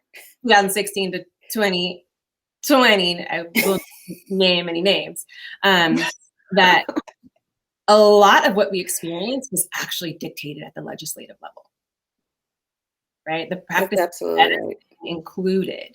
And we, the people, do and can say something about how pharmaceutical companies behave, about how insurance companies behave, about how our hospital systems behave. That's right. Don't know it. That is so right. I'm so glad you're saying that to our Chicago NORML audience, because that is what we say all the time. That's what I say all the time. It's like, you work for me. You work for me. I'm a tax-paying citizen. You know, I literally say it all the time to almost anybody who I'm paying good money to, because it's hard, you know, it's hard fought money. Yeah, it is. But I think a very topical example is censoring doctors in cannabis. In some regards, it's not even your doctor's fault that they aren't counseling you. That's right. In some cases, they've been told not to. Right, by their employer, the hospital system, the healthcare system at large, their licensing board. Right. That's where it becomes important to promote legislation that prohibits licensing boards or hospital systems or healthcare systems or insurers from dictating how a doctor counsels a patient on cannabis. Yeah, that's actually part of my personal story and how I even got into advocacy. My mom was a patient at a state hospital, and I inquired about getting her doctor to fill out her medical cannabis paperwork, and they didn't know anything about it. And I'm just like, but it's a state program. How does this state hospital not know anything about it? Or is it just in this community you don't know anything about it? Is that what's going on? So that is literally what drove me into advocating for patients, because and the plant, because it was clear to me that one conversation was being had on one side of town and another conversation was being had on another side of town, and literally, we're paying for this. It's a state program. So I say that all the time. So educating our doctors. All right, let's talk about that. We're going to close it up with when a patient is seeking alternative care and they know what they are looking for in terms of cannabis therapy. It's clear that they're not likely to find a knowledgeable professional maybe in their neighborhood, but how do we get those knowledgeable professionals such as yourself together all in one place and advocating for the patients? And how do we, because I don't want to just end it with this problem and that problem and this problem. We got to make change. We got to get busy. We need answers. So tell us about ACHEM and the work that you guys are doing there, and how do we how do I go and say, hey, Dr. I don't have a name right in front of me, but hey, Dr. Jones, you should hook up with these folks. Yeah, so we agree that we could not educate and train up health and medical professionals fast enough in this space. We absolutely cannot place the burden of caring for people, consumers, using cannabis for medical purposes on the dispensary system. We can't lay that burden on folks who have not been trained in health or medical specialties, and for many reasons, many reasons. And the truth is there are a lot of health and medical professionals who are curious about cannabis, who do want to integrate it into their practices, but also don't know where to go to learn. And it's not so simple as taking some continuing medical education. Right? Folks do not know how to start a practice in cannabis, or what standard operating procedures should we be following. What else do I need to know? How do I actually manage a patient long term? These things are not being promoted until now. So two things, right? We know, because we witnessed it in real time through COVID, that people of color in the United States are suffering at disproportionate rates from very common, but also easy to prevent and reverse medical conditions. And we have not seen an improvement that was promised through Healthy People 2010 and Healthy People 2020 was as closing the minority health disparity gap, is what it's called. Right. And we know that people of color do better when their health and medical providers are of color too.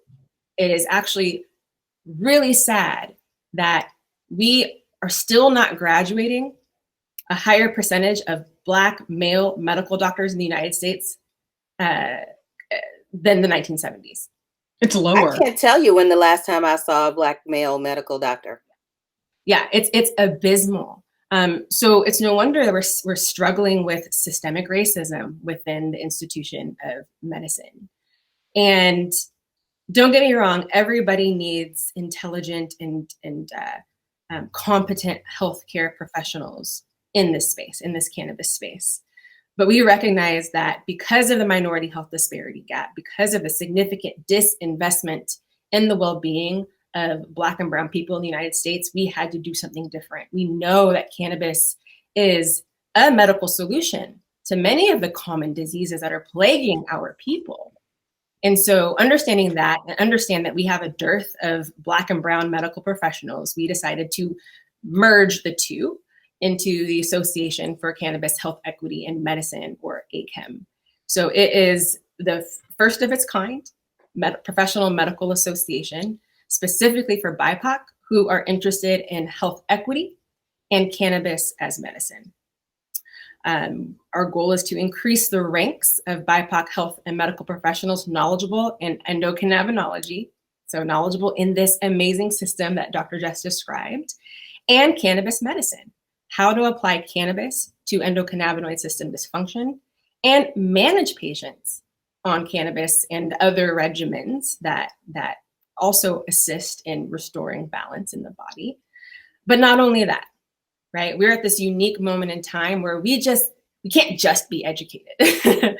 We need to act now. So ACHEM also is all about participation, helping our members become more civically engaged, more confident in providing things like testimony or policy review feedback so that we medical professionals are involved in policy and regulatory reform around this plant. We think it's very important that medical professionals are at the table, but not just medical professionals of color, right, who understand how to center this conversation around health equity.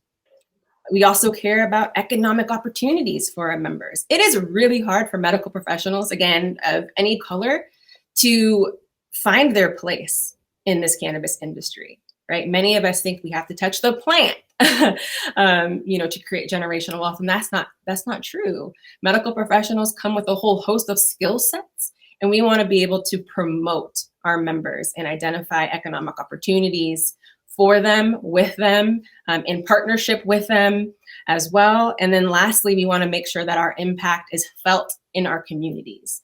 So we also care that we are serving the communities that are most in need, the communities most harmed by cannabis prohibition. And that could look like a number of things, but we really care that we are educating, that we are promoting, that we are participating, and ultimately serving ourselves and our community together in coalition and collaboration. And as we're grooming up our BIPOC health and medical professionals, we want to help patients, match with BIPOC medical professionals in their area. So number one, though, we need to grow our ranks. So if you know any health or medical professionals that identify as color, BIPOC, Black, Indigenous, Latinx, or other people of color, we want them to find a home in ACHEM so we can grow through coalition, through collaboration, and really amplify our presence in this industry.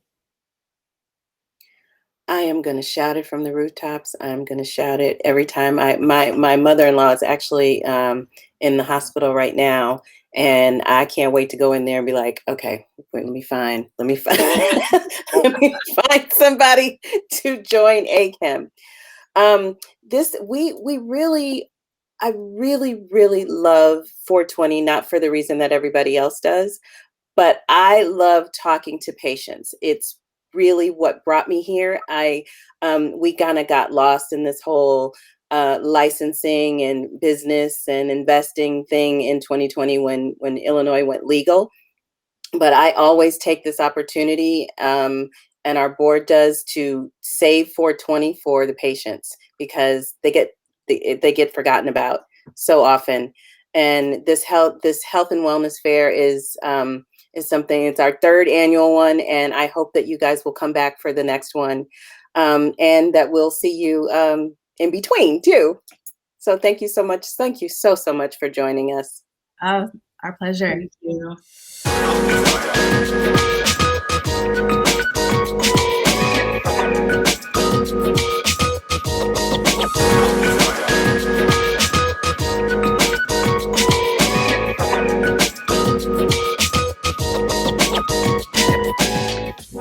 Hi, my name is Felicia Santiago, and I'm the Events Committee Director for Chicago NORML. Today, we are talking about cannabis and pediatric care with health and wellness coach Hadassah L. Hadassah is the owner of Supernatural Wellness, and she also makes her own salves and lotions that are infused. And she's also a parent who uses cannabis as alternative medicine for her child. How are you, Hadassah? Thank you for joining us. I'm good. I'm really excited to have you on. I remember I took a class with you through Elevated Education where you were teaching about your salves and your lotions, and you did a couple demonstrations. It was a really dope class, and I love the videos that you had where you actually showed how you make some of your lotions. So can you tell us about your cannabis journey and what got you into using cannabis for health and wellness, and then also your journey of how you introduced it to your family and your child as alternative medicine? Cannabis has been a part of my life since I could remember, actually. My father was a cannabis user. And so I didn't realize that he was using cannabis. I thought he just had some great healthy cigarettes. That's what I used to call them.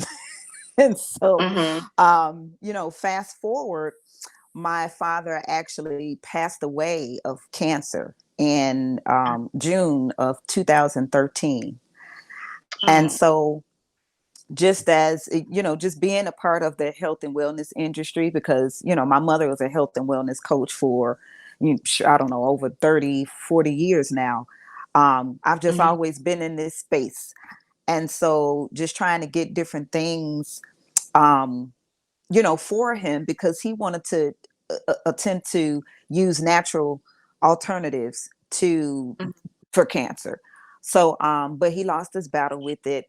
And maybe about the following year, February 2014, I came across, I was searching for gold on the internet, and I came across an opportunity that said, you know, like cannabis and networking. And I was like, wait, whoa, what is this? So that just propelled me forward into this cannabis space where I learned so much more about cannabis for healing and medicine and just a whole lot of other things. And that's where I learned about the list. You know, I got on the list for my daughter to register for the pilot program here in the state of Illinois. So we were one of the first 2,000 of that batch to be, you know, approved for the the medical cannabis pilot program. So that's where our journey began. Because I know pediatric care is the process is a bit different. So what was step one for you? Like, where although it had always been a part of your life, now you're introducing it to a child. So as a parent, I know you have all types of thoughts of maybe like perceived judgments from outsiders or even other family members. What were those thoughts and feelings, and what made you just take that first step forward of having that conversation with your physician? Well, kind of going back a little bit, because she's by the time that we came into the medical program, she was an adult, right? She was an adult, but you know, I'm her caregiver anyway. When she was younger, they wanted to prescribe her Valium. And so I asked questions about it. I don't know, maybe she was about 10 or 8, 9, 10, somewhere around there. And I had questions about it because, look, we took the DARE program, right? Back in school. So by what I've learned through that, I had those questions. You know, will there be addiction, you know, issues, or will she have to use it just from here moving forward, and just all of those things. And I didn't like the answers that I received. And so, you know, being a little crafty, I'll say it that way, being a little crafty, I went on and I accepted the prescription. I even filled it, but I didn't give it to her. I used alternative methods. And because I was a cannabis user at that time, I introduced it to her then, and it just seemed better, right? Like a better alternative, as opposed to her being, you know, like I would see her friends on Valium. It just seems like they were out of it and not really coherent or there. And so, you know, we kind of started then. So I knew that it would be good for her to use as an adult.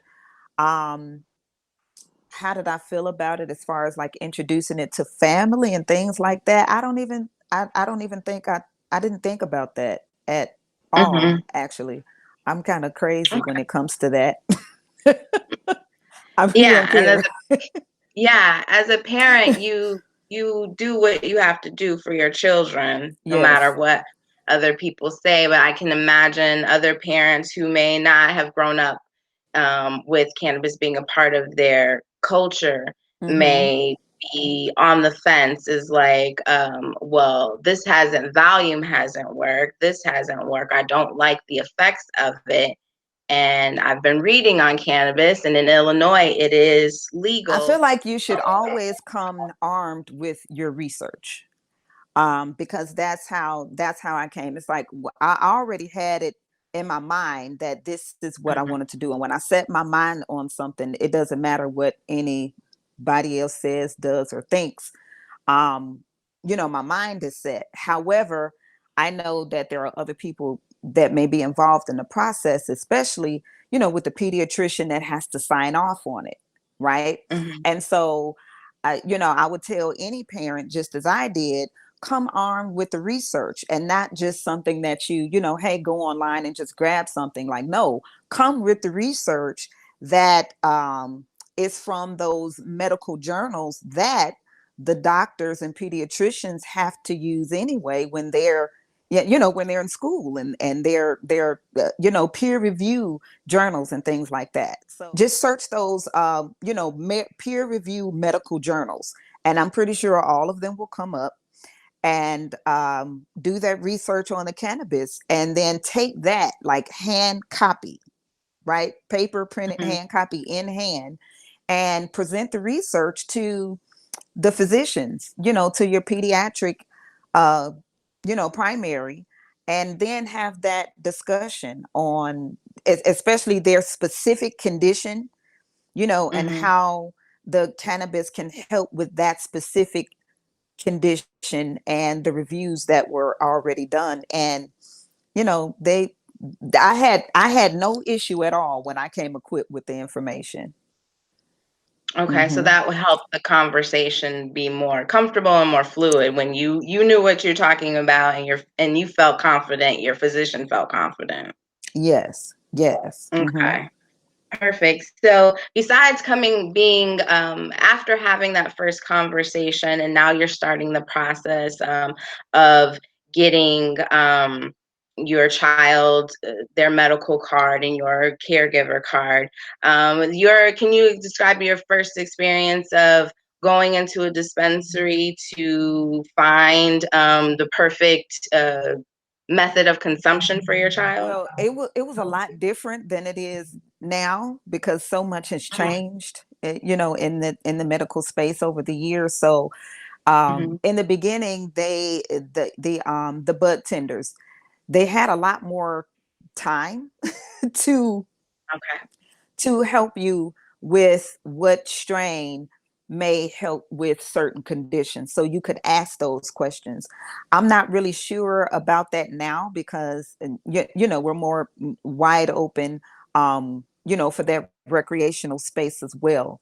But if you can do that, if you do have that bud tender that can answer certain questions as far as a specific condition, then that helps. But there are apps that you can look at, like what's the main one that I use was Leafly, and there are other ones out there too, but you can look up certain conditions, and various strains will pop up to show, oh, this helps with this. And then even the reviews that you have from different people that has that specific condition, they'll tell you, oh, it made me feel like this or like that.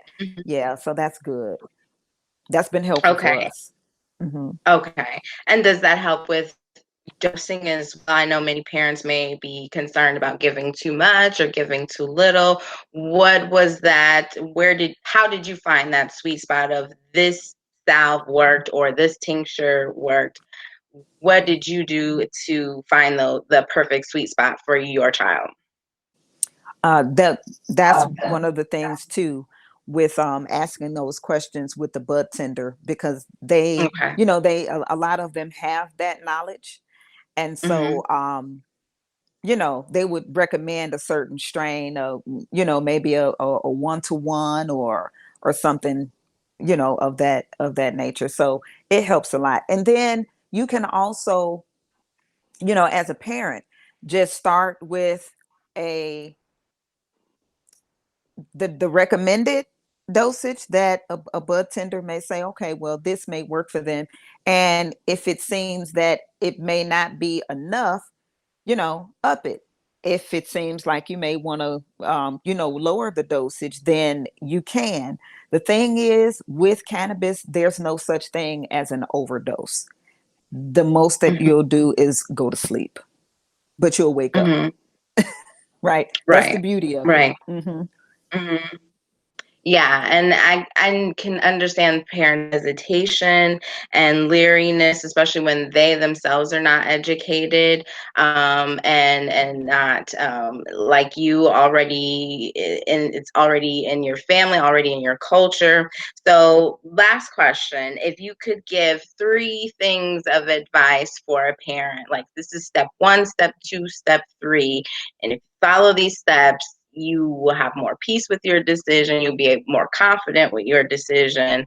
What were those 3 easy steps a parent would take? Well, my 3 would really be 1: research, research, research. That's it, There right. you go. 1 to 3: research, research, research.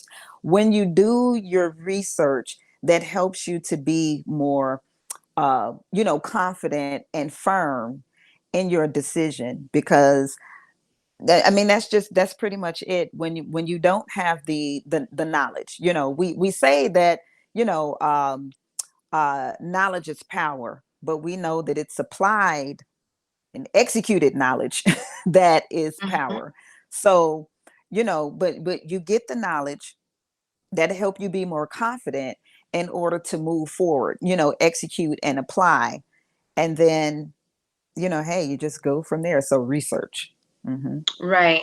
So, since you are a health and wellness coach, you would be a point of resource for anyone, including parents who would want to start their journey or want to start educating themselves on alternative medicine. How can people find you, and what services do you offer? Massage, they're a licensed clinical massage therapist and a certified health and wellness coach. So, you know, that's like all things wellness. And so I could be reached, you could reach me by email at coachhadassah@gmail.com. You can visit my website, which is also coachhadassah.com. And, you know, pretty much everything is there, but you can reach me in those 2 places. Yes. But thank you so much. I really appreciate you coming on here and joining me today.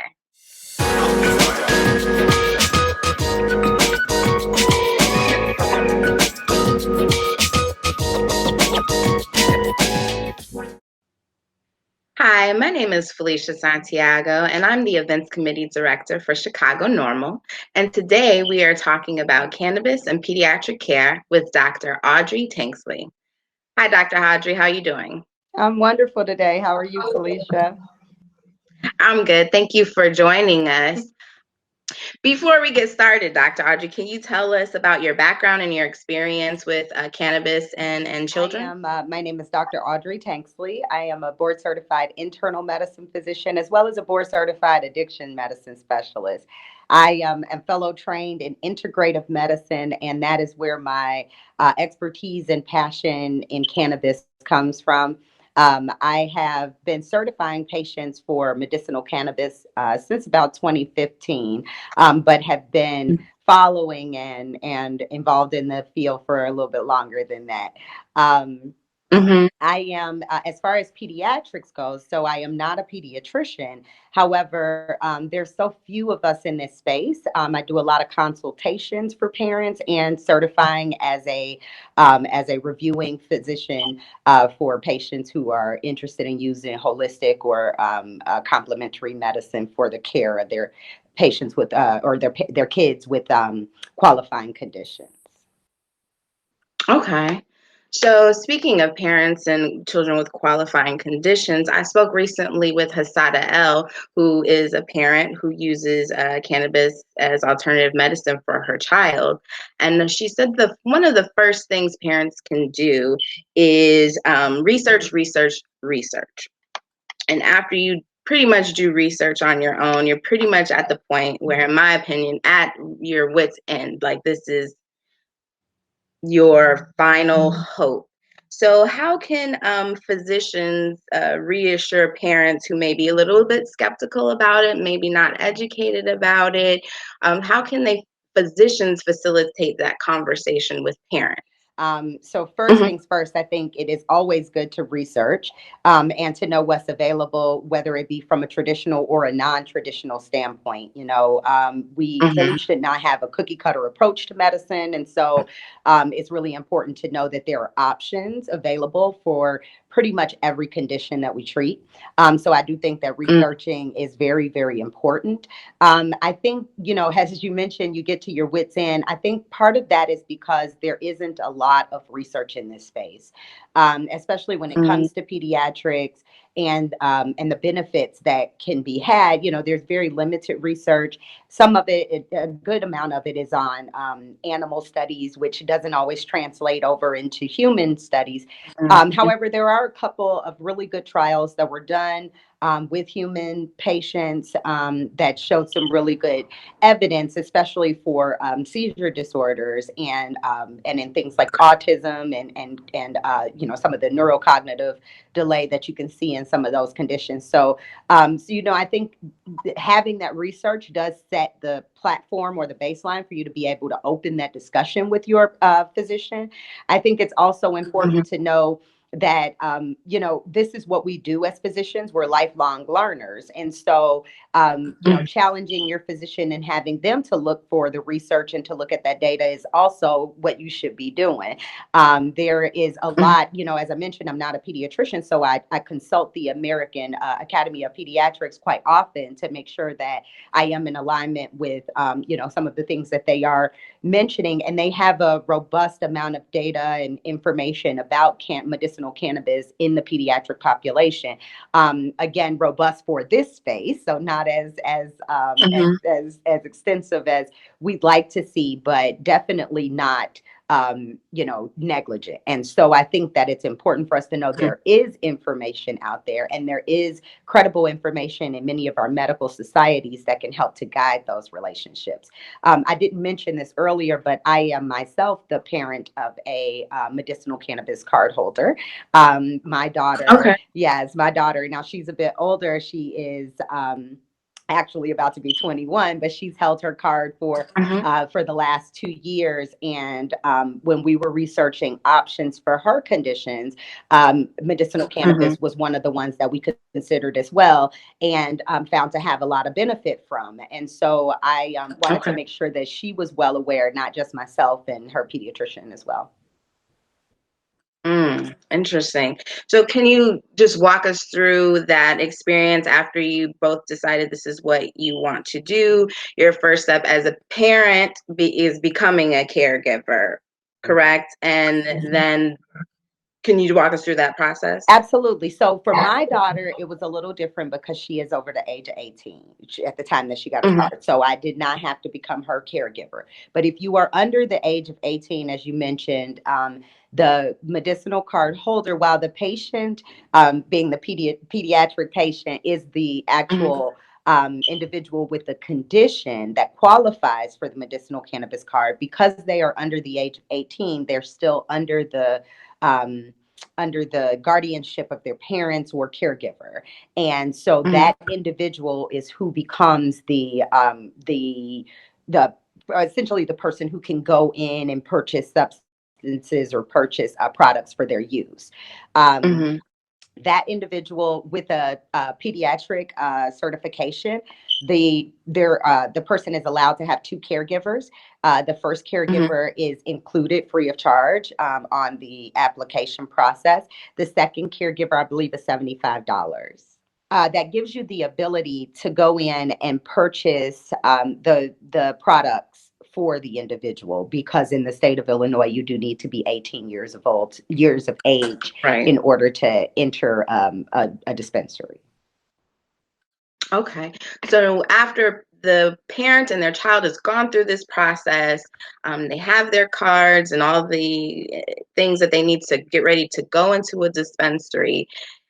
If the parent is not already experienced with cannabis, they may not know what type of products to choose, where to start. Is that a conversation that's had with their physician prior, or is that something that they would have a conversation going into the dispensary? The process for pediatrics is a little different than it is for an adult user, right? And so one thing that's really important to remember about a pediatric patient is you really do want to involve the pediatrician if possible. And so generally the pediatrician will provide a referral to an individual like myself, or one of the other types of endocannabinologists or cannabis specialists that are available in the area. And we not only review the clinical data that they have and the qualifying condition, but part of that process is a conversation with the family as they're going through. And so we're talking and advising about the types of substances even before they get to the dispensary. And should be going through the research that's available and how that may be beneficial to their child. Also should be looking and reviewing what current medications they're taking, making sure that if there are any interactions that you have a plan for how you would taper or titrate those medications so that you're eliminating the risk of any potential interactions or any potential adverse events. And so so to answer that question, yes, that is something that's ongoing. Most adult patients have at least 2 visits before they receive their medicinal cannabis certification. For pediatric patients, generally it's at least about 3 to 4 visits. And so, during each of those, we're constantly having those conversations about it. Now, on the opposite end, once you've actually received your card, there is always the opportunity and what I consider to be responsible maintenance of having those conversations and consultations about how the medicinal cannabis is helping with those symptoms, how if at all, if it's not helping with the symptoms, how to titrate the doses. There's a huge range on the effective dose in pediatrics. And so there is some, trial and error, just as it is with Western medicine. But the dispensaries actually and the bud tenders there can be very helpful as well. So I think that at the point of having your card, it becomes kind of a group type of interdisciplinary management where the family is the expert in the condition and what they're seeing and what's happening.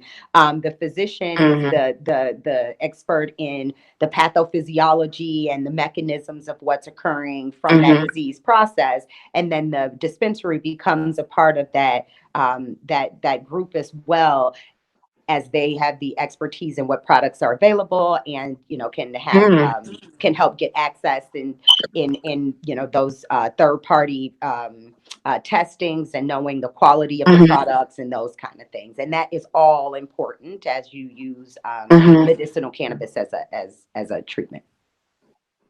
Interesting. I'm really glad you really walked us through the process, because as myself as a parent,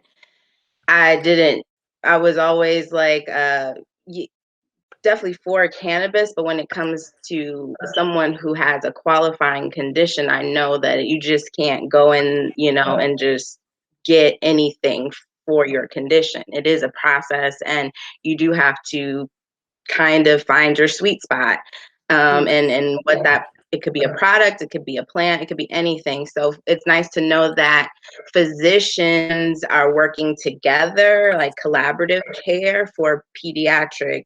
I think that's really important. That's something that in healthcare in general is, I think, important for physicians to collaborate for their patient. Because like you said, no one person is not the same as the other. So that's really dope that that's happening in the healthcare and cannabis space. And it's starting with our children, which is really good and comforting to hear. Children are unique. You know, I tell people all the time, they're not little adults. They are a unique population, and they have a lot of different development that's still occurring within them that we have to be mindful of. And, you know, and I think that with all things, including cannabis medicine, it's not always just about the product, right? There is an entire platform that goes along with that, you know. I mean, I guess that'd be a good word to use. So, you know, it includes nutrition, and it includes mindfulness, and it includes you know, mind body medicine and exercise and all those kind of things, in addition to you know, those things. And so for little ones, you know, you have to see what abilities they have and what resources you can put in place for them, other than you know, just medication as well too. So I think it definitely is a comprehensive approach that you have to take. Yeah, that's dope. So to wrap it up, what would be 3 tips that you would give a parent who is looking for alternative medicine? Just 3 simple things that they can do. Okay. 3 simple things. So first and foremost, I think we touched on this quite extensively. I would say do your research, know what's available, know what research is currently being done, and where you can access those resources. Second thing I would say, really important, is know your laws, know your state laws.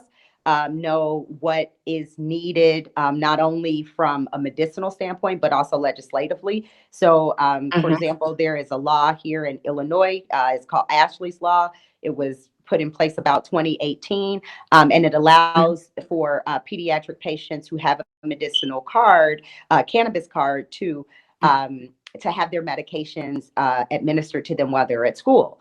And that's really important when you may have someone who microdoses or uses products throughout the day, especially if there's someone with a really severe, you know, epileptic condition or something like that. You don't want to be missing doses. And I think the third thing that I would say as a tip would be know your dispensary and know their products, right? The one thing that I will say about medicinal medicine, whether it be cannabis or any other type of herbal medication, is there can be, you know, there can be variances given that this is a plant and that it grows. And so there are you know, various different nutrient levels depending on the amount of sun or the amount of nutrients that are in the soil. And so it can just be, you know, what product you had, you know, in a certain consistency one time may not necessarily be exactly that same potency or content the next time. And so I think it's really important to understand about the certificates and the testing that is done on the products and the quality controls that are there as well. So those would be my 3 main things. And they're all based in just knowing and being as educated as possible as you can about what you are providing for your child. Okay. Well, thank you for that. That was really helpful. Now, can you tell us where we can find you, where parents can find you if they're looking for a resource? Absolutely. So I always say I'm in these streets. Like, look, I am a child of the South Side of Chicago. However, you can find me occasionally at the Innovative Wellness on the north side of Chicago, which is 1552 West Fullerton. But I am also building actually a new space over at Premier Urgent Care, which is on 47th. And I will get you the exact address. I want to say it's 1301 East 47th Street, but it's right off of Lake Park. And I'm happy. I'm there doing integrative medicine consults. And so I am happy to see anyone who is interested in talking more about cannabis or learning more about how they can use it as a medication. Okay, great. Well, thank you again for joining us. I'm sure we will meet again soon when we can be in the same space, hopefully in the next coming month. Well, thank you again, Dr. Audrey. Oh, you're more than welcome. And thank you guys for all of the education and the great work that you're doing.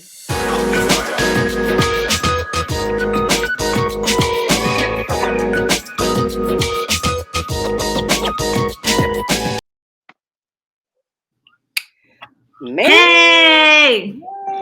Am I live? Happy 420, guys! All right. We made it.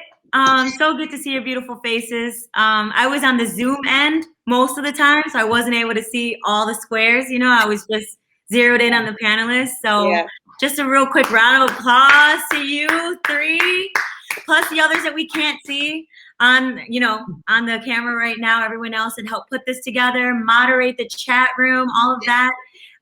So I just want to say thank you for sticking with us all day long. My name is Nicole Cordero. If you don't know me, I'm a board member with Chicago NORML. And I think that we have made our way through the day pretty quickly. Yeah. Right, Fee? How are we doing on time? Uh-oh. Felicia's frozen? No. She's good. She's just tired. We're good? Okay. I'm sorry. We're early. Like, we're super early. But this is good. This is good. That means I get to smoke and take a nap. Right. That's what that means. So I wish we could take a poll, right? And say, who wants to just hang out with us for another 40 minutes? Yeah, like an after party. So we're going to let everyone go. Like, no. No, I mean, I think let's kind of recap. Do we still have people in the audience? Yeah, we still got people in the audience. I got a lot going on here. I got like Command Central. Well, should I get on the Zoom over here and then this thing over here? I don't know. I mean, whatever you can do, because I don't know what you can do. But I really loved a lot of these panels. Like, I loved what Hadassah had to say about, the bud tenders, going to talk to your bud tenders. Now I want to be clear. This is a health fair. We do a health fair. Last year we went a little off the rails and talked about business and investing and like some of everything. But we really used this opportunity to get back to our fourth pillar. I think I said it in one of the panels. I don't remember. Which is patient health. And I just, it really, really warms my heart to hear all of the healthcare providers, the patients, Felicia, your patient, Alan, talk about his health and wellness. That was really heartwarming. Yeah, I love it. And I think we need to do more of it throughout the year. Absolutely. You came with the hard questions with the Knox sisters, Dr. Jessica and Dr. Rachel. I mean, you were like, what is the magic phrase for our physicians? Like, how do we get them to advocate for us? How do we get them to integrate cannabis into our self-care, our self-treatment? And I think I love their answer even more than your question. They're like, policy.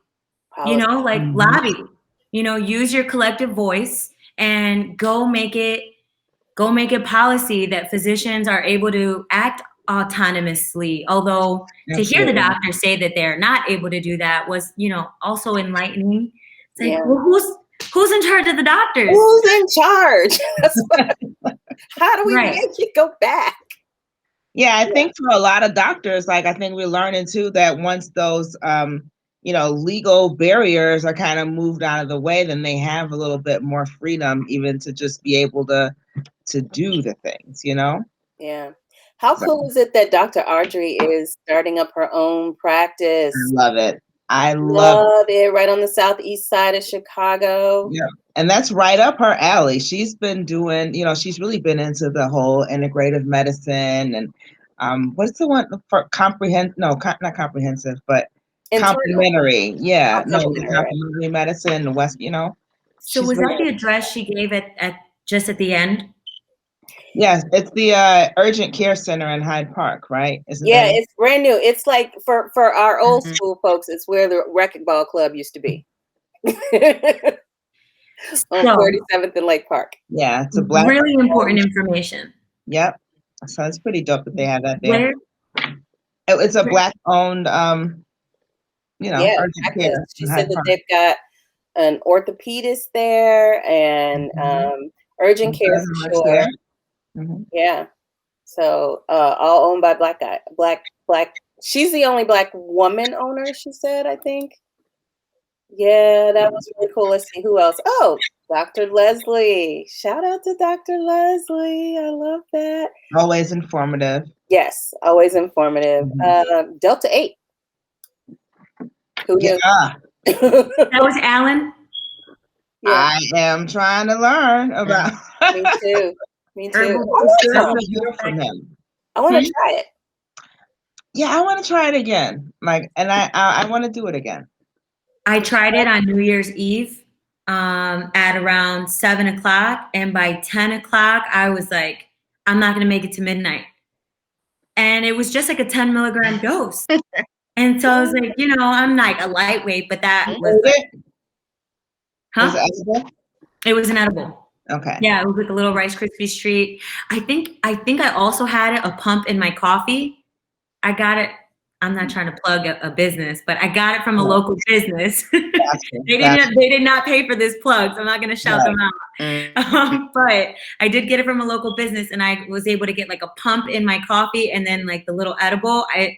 One of them was too much for me because by 10:30, I was like, I had my parents over the house, and I was like, I am being a terrible host. I can't keep my eyes open. It was fine. We just sat on the couch anyway. But Delta 8 hit me. Hey, Felicia, there were a lot of people involved in pulling this off. Why don't you tell folks who helped us out with all of this? Yeah, I know. We had what'd you say? I think Felicia got started a little early. I got the list of the sponsors ready. I'm saying only if you have a list in front of you, because otherwise you're gonna forget someone. So like pull up your list. Oh yeah, the sponsors. We had, I don't even know if you can hear me, honestly. Yes, we can and hear you. I did a little get started. Okay. That's hilarious. So we have our sponsors were Cresco, we had Mission, we had Canna Health Magazine, who always joins the party in some form or fashion every 420, so we're really thankful for them. I know I'm missing someone else. We had our commercial sponsors, which was CGLA and Above and Beyond Family Resource Center. I think that was pretty much who we mentioned. And then we had all our producers who created the segment, like Discreet Wellness, NUVÉ, High Tech Consulting, Downright. Those were other kind of collaborating partners. So we had a lot of small businesses come together this year and put in some work together. So it was dope. Yeah, Hush Chicago. Hush Chicago helped out. Shout out to Elevated Education. Yes, they did. Elevated Education. Elevated Education. Free Wellness. Shout out to Wellness. Businesses, all these women. I think they were all produced by women of color. Is that right? That's what I thought. Yeah. So love. Yep. And the audience can give themselves a round of applause for participating and supporting these women. Yes. Yeah. Yes. Thank you for joining us. We had a nice little crowd, got up to 20 people. Yeah. Or more, Oh, wait. So, I forgot Mr. Rob Gilletta from Can TV. Shout out Mr. Rob Gilletta from Can TV. And when's it coming on again? On Nick? Tomorrow.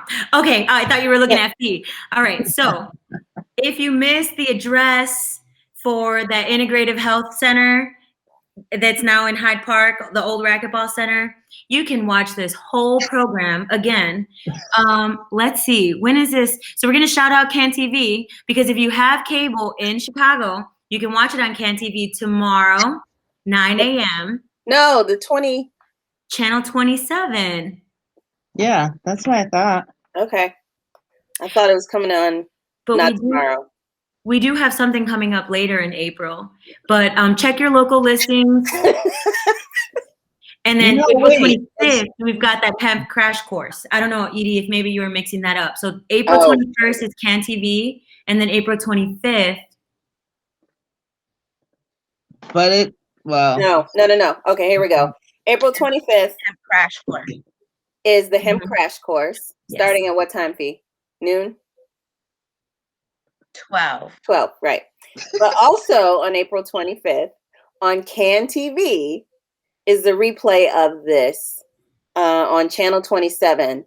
If you're, I don't think you have to be in Chicago. Can TV, wherever you have Can TV, which is public access television, which is a huge, huge thing. But Can is Chicago Access Network or something like that. It is? I think Can is Chicago. Oh, I didn't know that. So, well, it's still huge because cable costs too damn much. Right. So expensive. It's expensive. All right. I don't know if this audience wants to hear us. Yeah, I think we're done. I don't think the audience wants to hear us banter on. But also, big shout out to Morgan. What's Morgan's last name, Felicia? Freeman. Davis. Morgan Davis. And Candace Clark. And Candace Clark, yes. Candace Clark. Yeah, man. We had fun. We had a lot of fun. So when's the next time they can have fun with this, Edie? Can we get high yet? What now? I'm sorry. When's the next time our audience can have fun with us? We've got a general meeting coming up. Oh, yeah. First Sunday, May 2nd, general meeting at 2 p.m. We're probably going to have a lot to talk about. I think some legislation is going to be dropping. Which Banking Act went through the federal house. Oh, yeah, the Safe Banking Act. Yeah. Safe banking. Yep. Let's get that over to the Senate. Do that. That's really important. Yeah. Everybody ready for 420? Yep. And you can track these bills on our bill tracker on our website as well. So you can come prepared for the general meeting. And oh my God, folks stayed the whole time. Thank you guys. Wait, let's take a screenshot. Let's take a screenshot. Everybody look at your camera and smile. Can you see my big cannabis leaf? Who's gonna take it? Oh, I will. 1, 2. Peace, everybody. Go smoke. Go have an edible. Bye, y'all. Happy 420. Take a bath bomb. Something. Light a discreet candle. Take a nap. Take a nap. Yes. Yes, light your candle. Congratulations, ladies. You killed it today. And that's a wrap. That's a wrap.